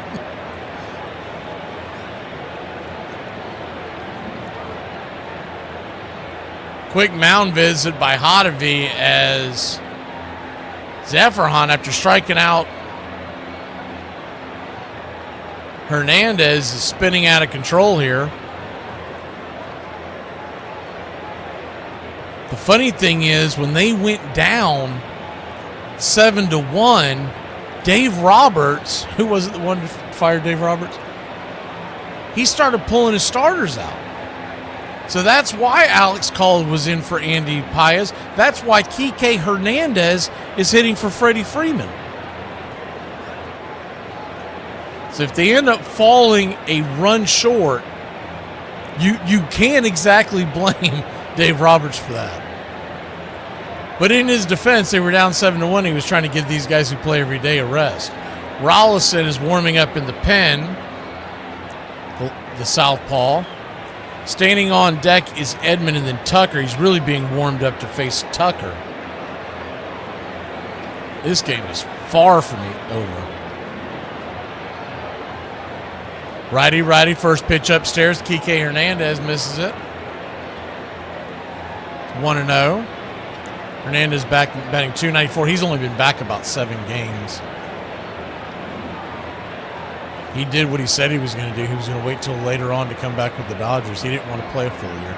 1-0. Swing, rifles it backwards. 1.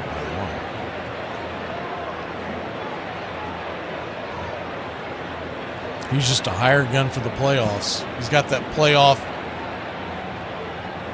pedigree that he's shown everywhere he's gone, but most of the time with the Dodgers. The 1-1 pitch, fouls it back, 1-2. Yeah, there's old Jinxie Tom too. He did that the other night during a Braves game, and the whole thing started collapsing.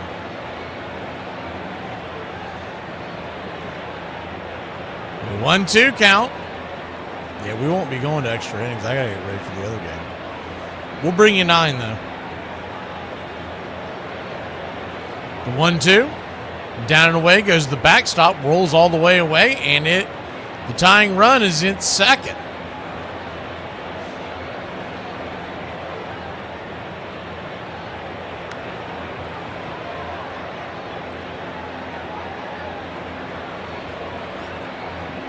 I could probably leave the 3D up for you. I could probably do that. But I've got to get ready for the Braves game for sure.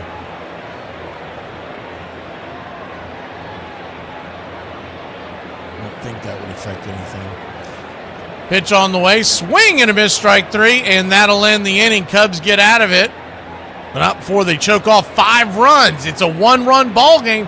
We go to the bottom of the 8th. Cubbies needing some insurance. Let's talk about buttered sausage. Talk about buttered sausage, where it comes from, what it does. Why is it doing what it's doing? Get it out of my face. Buttered sausage. It's not your jam. It's not your thing. You don't like it? It's not my jam. I don't buy jam. I buy honey, and I kiss it on the lips. As you know, Monty, Vaughn's been working on a couple of new pitches, the Eliminator and the Humiliator, to complement his fastball, the Terminator. I heard that. Dynamite drop in, Monty. That broadcast school has really paid off. We got a tie. We need to fix it.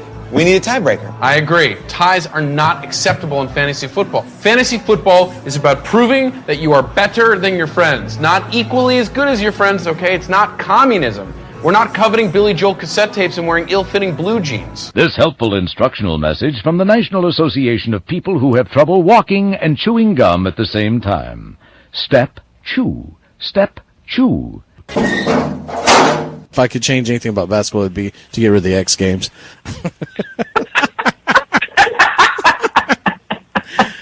Armchair. What do you guys want? Let me get a fratte motete. And then let me get a Trenta pinkity drinkity. Drinkity, pinkity, dinky, and a fratte mate. What the hell? A fratte mate and a frinkity, pinkity. Fratte mate. Latte mate. I don't think we got one of those. Oh, okay. I'm sorry. My first time. Mayhem seemed to follow John McGraw wherever he went. When he got into a fist fight with the opposing third baseman in Boston in 1894, both benches empty. Fans began brawling. Someone set the stands on fire, and the entire wooden ballpark and 170 neighborhood buildings went up in flames.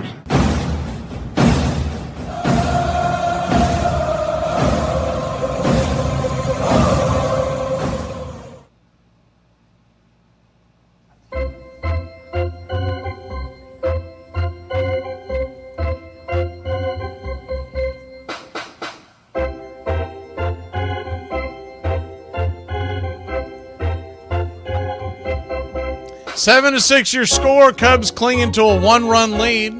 Another slow-moving game here in Wrigley Field. Evan Phillips coming on for the Dodgers.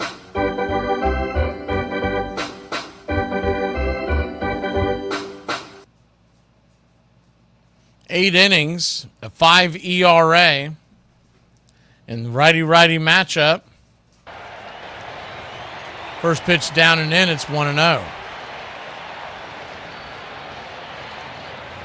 Seiya Suzuki, the batter.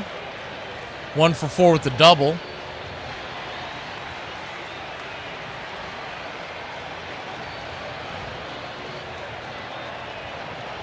Kicks and fires high and in. 2-0 count. Infield back into the left. This game has had it all today. The 2-0 pitch. Just below the knees. 3-0. You've had Pete Crow Armstrong 3 for 5 with a couple of home runs. You've had Shohei Ohtani 3 for 5, a couple of home runs, going mano-a-mano for the MVP of the National League. The 3-0 pops it up, and underneath it, making the catch over there at first is Kike, and there's one away. Seiya Suzuki looks confused. What's he confused about? Did he not know that ball? I don't know. Because he never saw it go up. I think he thought it went foul. I mean, is he? He looks over and realizes the ball was caught. He must have thought that ball went over the first base dugout. It's the only thing that makes sense. Pitch upstairs. Misses for a ball. No, they call that a strike? Okay, it's 0-1. The rain is starting to fall here at Wrigley, too, so that's another. Wouldn't this be a way to have to end it on a rain delay? Pitch down and away.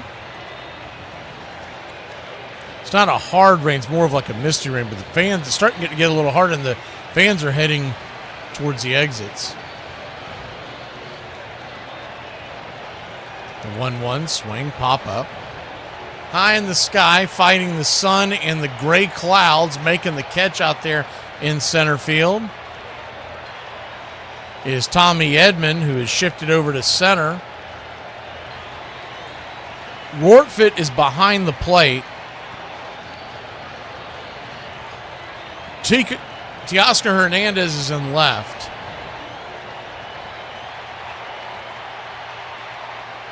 And Kike took over at first for Freddie. Everybody else stays put. There's action in the bullpen for the Chicago Cubs. 2 outs. Righty-righty matchup.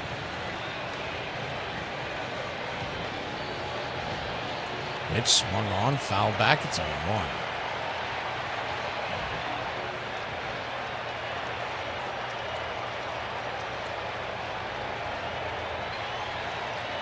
One.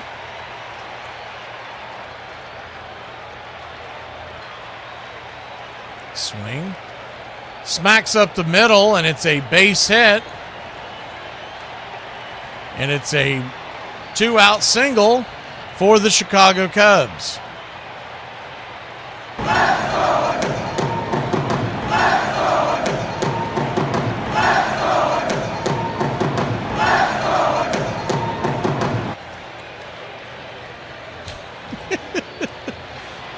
Saw that comment, Randy. Phillips is gone, and Dave Roberts went from punting this game to trying like hell to win it. So they'll go to the bullpen. We'll see if we get any kind of a rain delay here.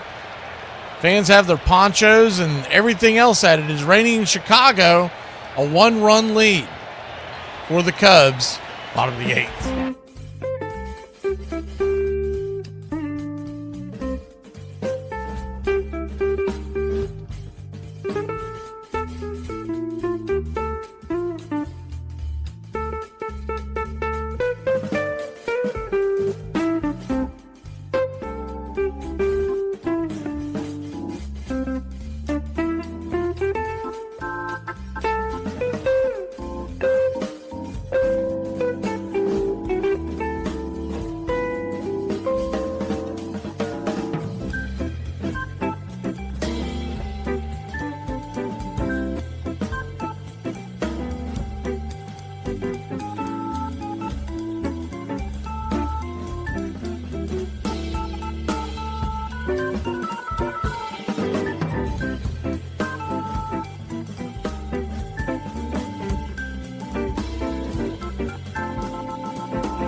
We are back down in front. What's going on here? Why is this guy standing up?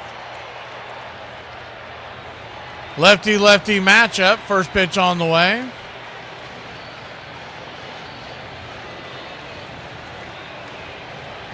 Taking for a strike. It's 0-1. Here we go. The 0-1. Dreyer, the left-hander, versus Michael Bush. The southpaw delivers, swing and a miss over the top. Cubs lead at 7-6. Kind of a misty rain falling here, but I don't think it's going to stop the game. The getaway day, I would think that LA wants to get the hell out of town, and the Cubs don't want to sit around either. The 0-2, swing pop up, high in the sky, and fighting the raindrops is Max Muncy. He'll make the catch, and that'll end the inning. We go to the 9th inning. It's a one-run game here in Wrigley.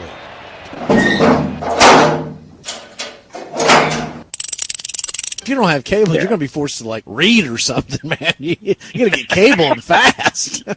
Yeah. I mean, it's been rough.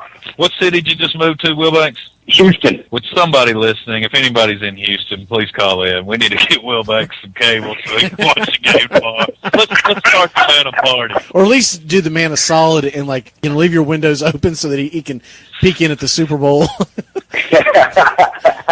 The strange guy outside your house watching the game, he's with us. Don't worry. Armchair. How much does a wedding ring have to cost?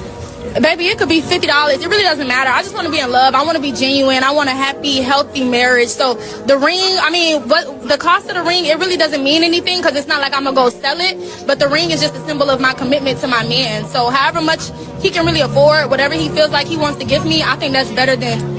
Listen, these hoes have 3 kids but no marriage. So I'd rather the ring and my man than the cost of it. That don't matter to me. So, like, he could give you a ring pop and you would... Baby, take me to the courthouse with that ring pop. Thank you. Hello. In 1878, more than 8 million bats were sold in the United States, and players often rode to the ball field in painted carriages, singing team songs. Men who were crazy about baseball were called bugs and cranks. Women who shared their excitement were cranklets. Later, they would be called fans, short either for baseball fanciers or fanatics.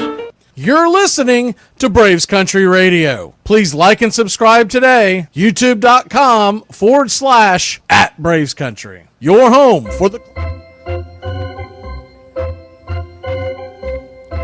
clean to a 1-run lead. What a game so far. 6 runs, 14 hits, 1 error for the Dodgers. 7 runs, 15 hits, no errors.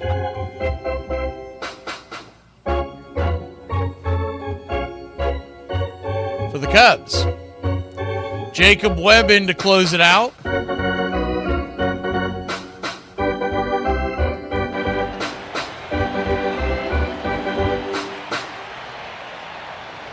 .254 ERA, 5 saves on the year, righty-lefty matchup. And the first pitch on the way drifts a bender high and out of the zone. It's 1-0.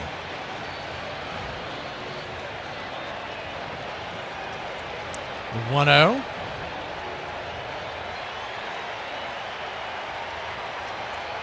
Oof. Called a first strike, but that thing is well off the plate. Eric Backus doing Eric Backus things. He's going to get this right. There's no way that's... Yeah. It was a foot if it was an inch. 2-0.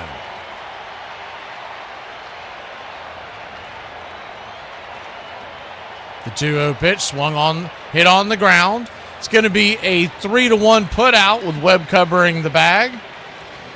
Bush to Webb, 1 away. Cubs looking for their 66th win of the year. Dodgers looking for win number 70.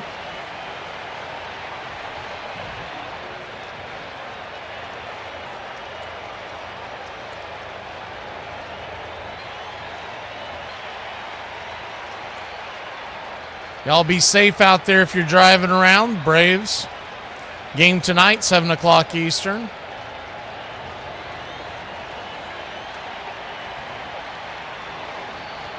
Righty-lefty matchup. First pitch swing and a miss. It's 0-1.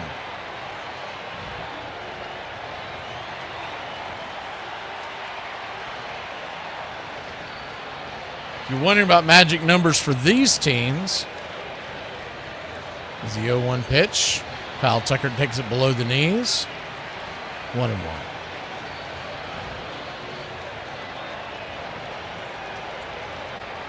To just clinch the division, the Cubs are 48 away. The swing by Tucker, barehanded by Bregman, thrown over to first, and it's a 5-3 putout, 2 down.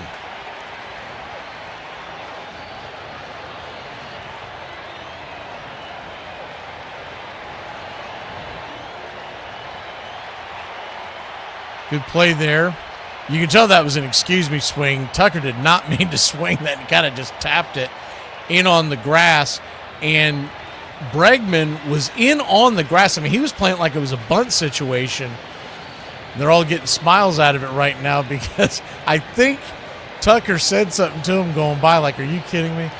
First pitch on the way to Mookie Betts. He's 4 for 4 on the day. Another big offensive put out. It was 4 singles, but he did score a run.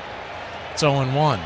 The Dodgers' magic number to win the division is 40 to win the division and the number 1 seed, 47. And to win the division, just get a first-round bye is 46. Braves' numbers on that are 49, 47, and 42. The 1-1 pitch outside wide, 2-2. We'll go over that more during the broadcast tonight, but just wanted to give you an idea. We'll be doing all these magic numbers going down the stretch. 2-1 count. Out and away. So trying to get the tying run on Mookie Betts.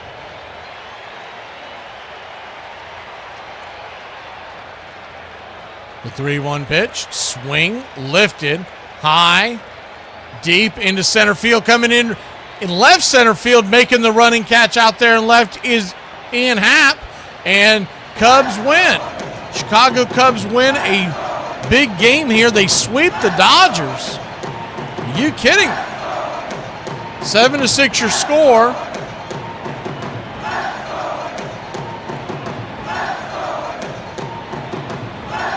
And player of the game is obviously PCA, 3 for 5 with 2 home runs, 4 RBI. Tip of the cap to Shohei Ohtani, 3 for 5, 2 home runs, 3 RBI. Mookie with 4 hits of his own. Nico Horner went 3 for 4. Carson Kelly 3 for 5. And your final number, 7 runs, 15 hits, no errors for Chicago. 6 runs, 14 hits, 1 error for the Dodgers. Imanaga goes to 8-9. Lauer drops to 6-5, and Jacob Webb gets the 6th save of the year. We'll see you in just a little over an hour.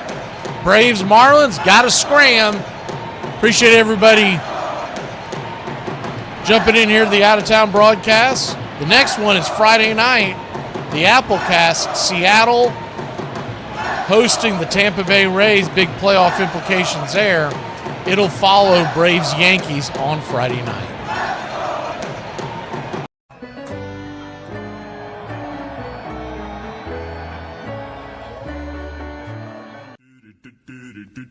Goodbye, sweetheart. Well, it's time to go. We're back tomorrow with another show. Well, unless we're fired, we'll talk to you then. Goodbye, sweetheart. Goodbye. Goodbye. Guys and gals, it's time to go. We'll see you on the next show. Same bat time, same bat channel. It's closing time, y'all. You don't have to go home, but you can't stay here. Have a great one. On your way out, please like and subscribe. And don't forget to tip your favorite bartender. We'll see you. I'm Mac McGee, signing off for Braves Country Radio.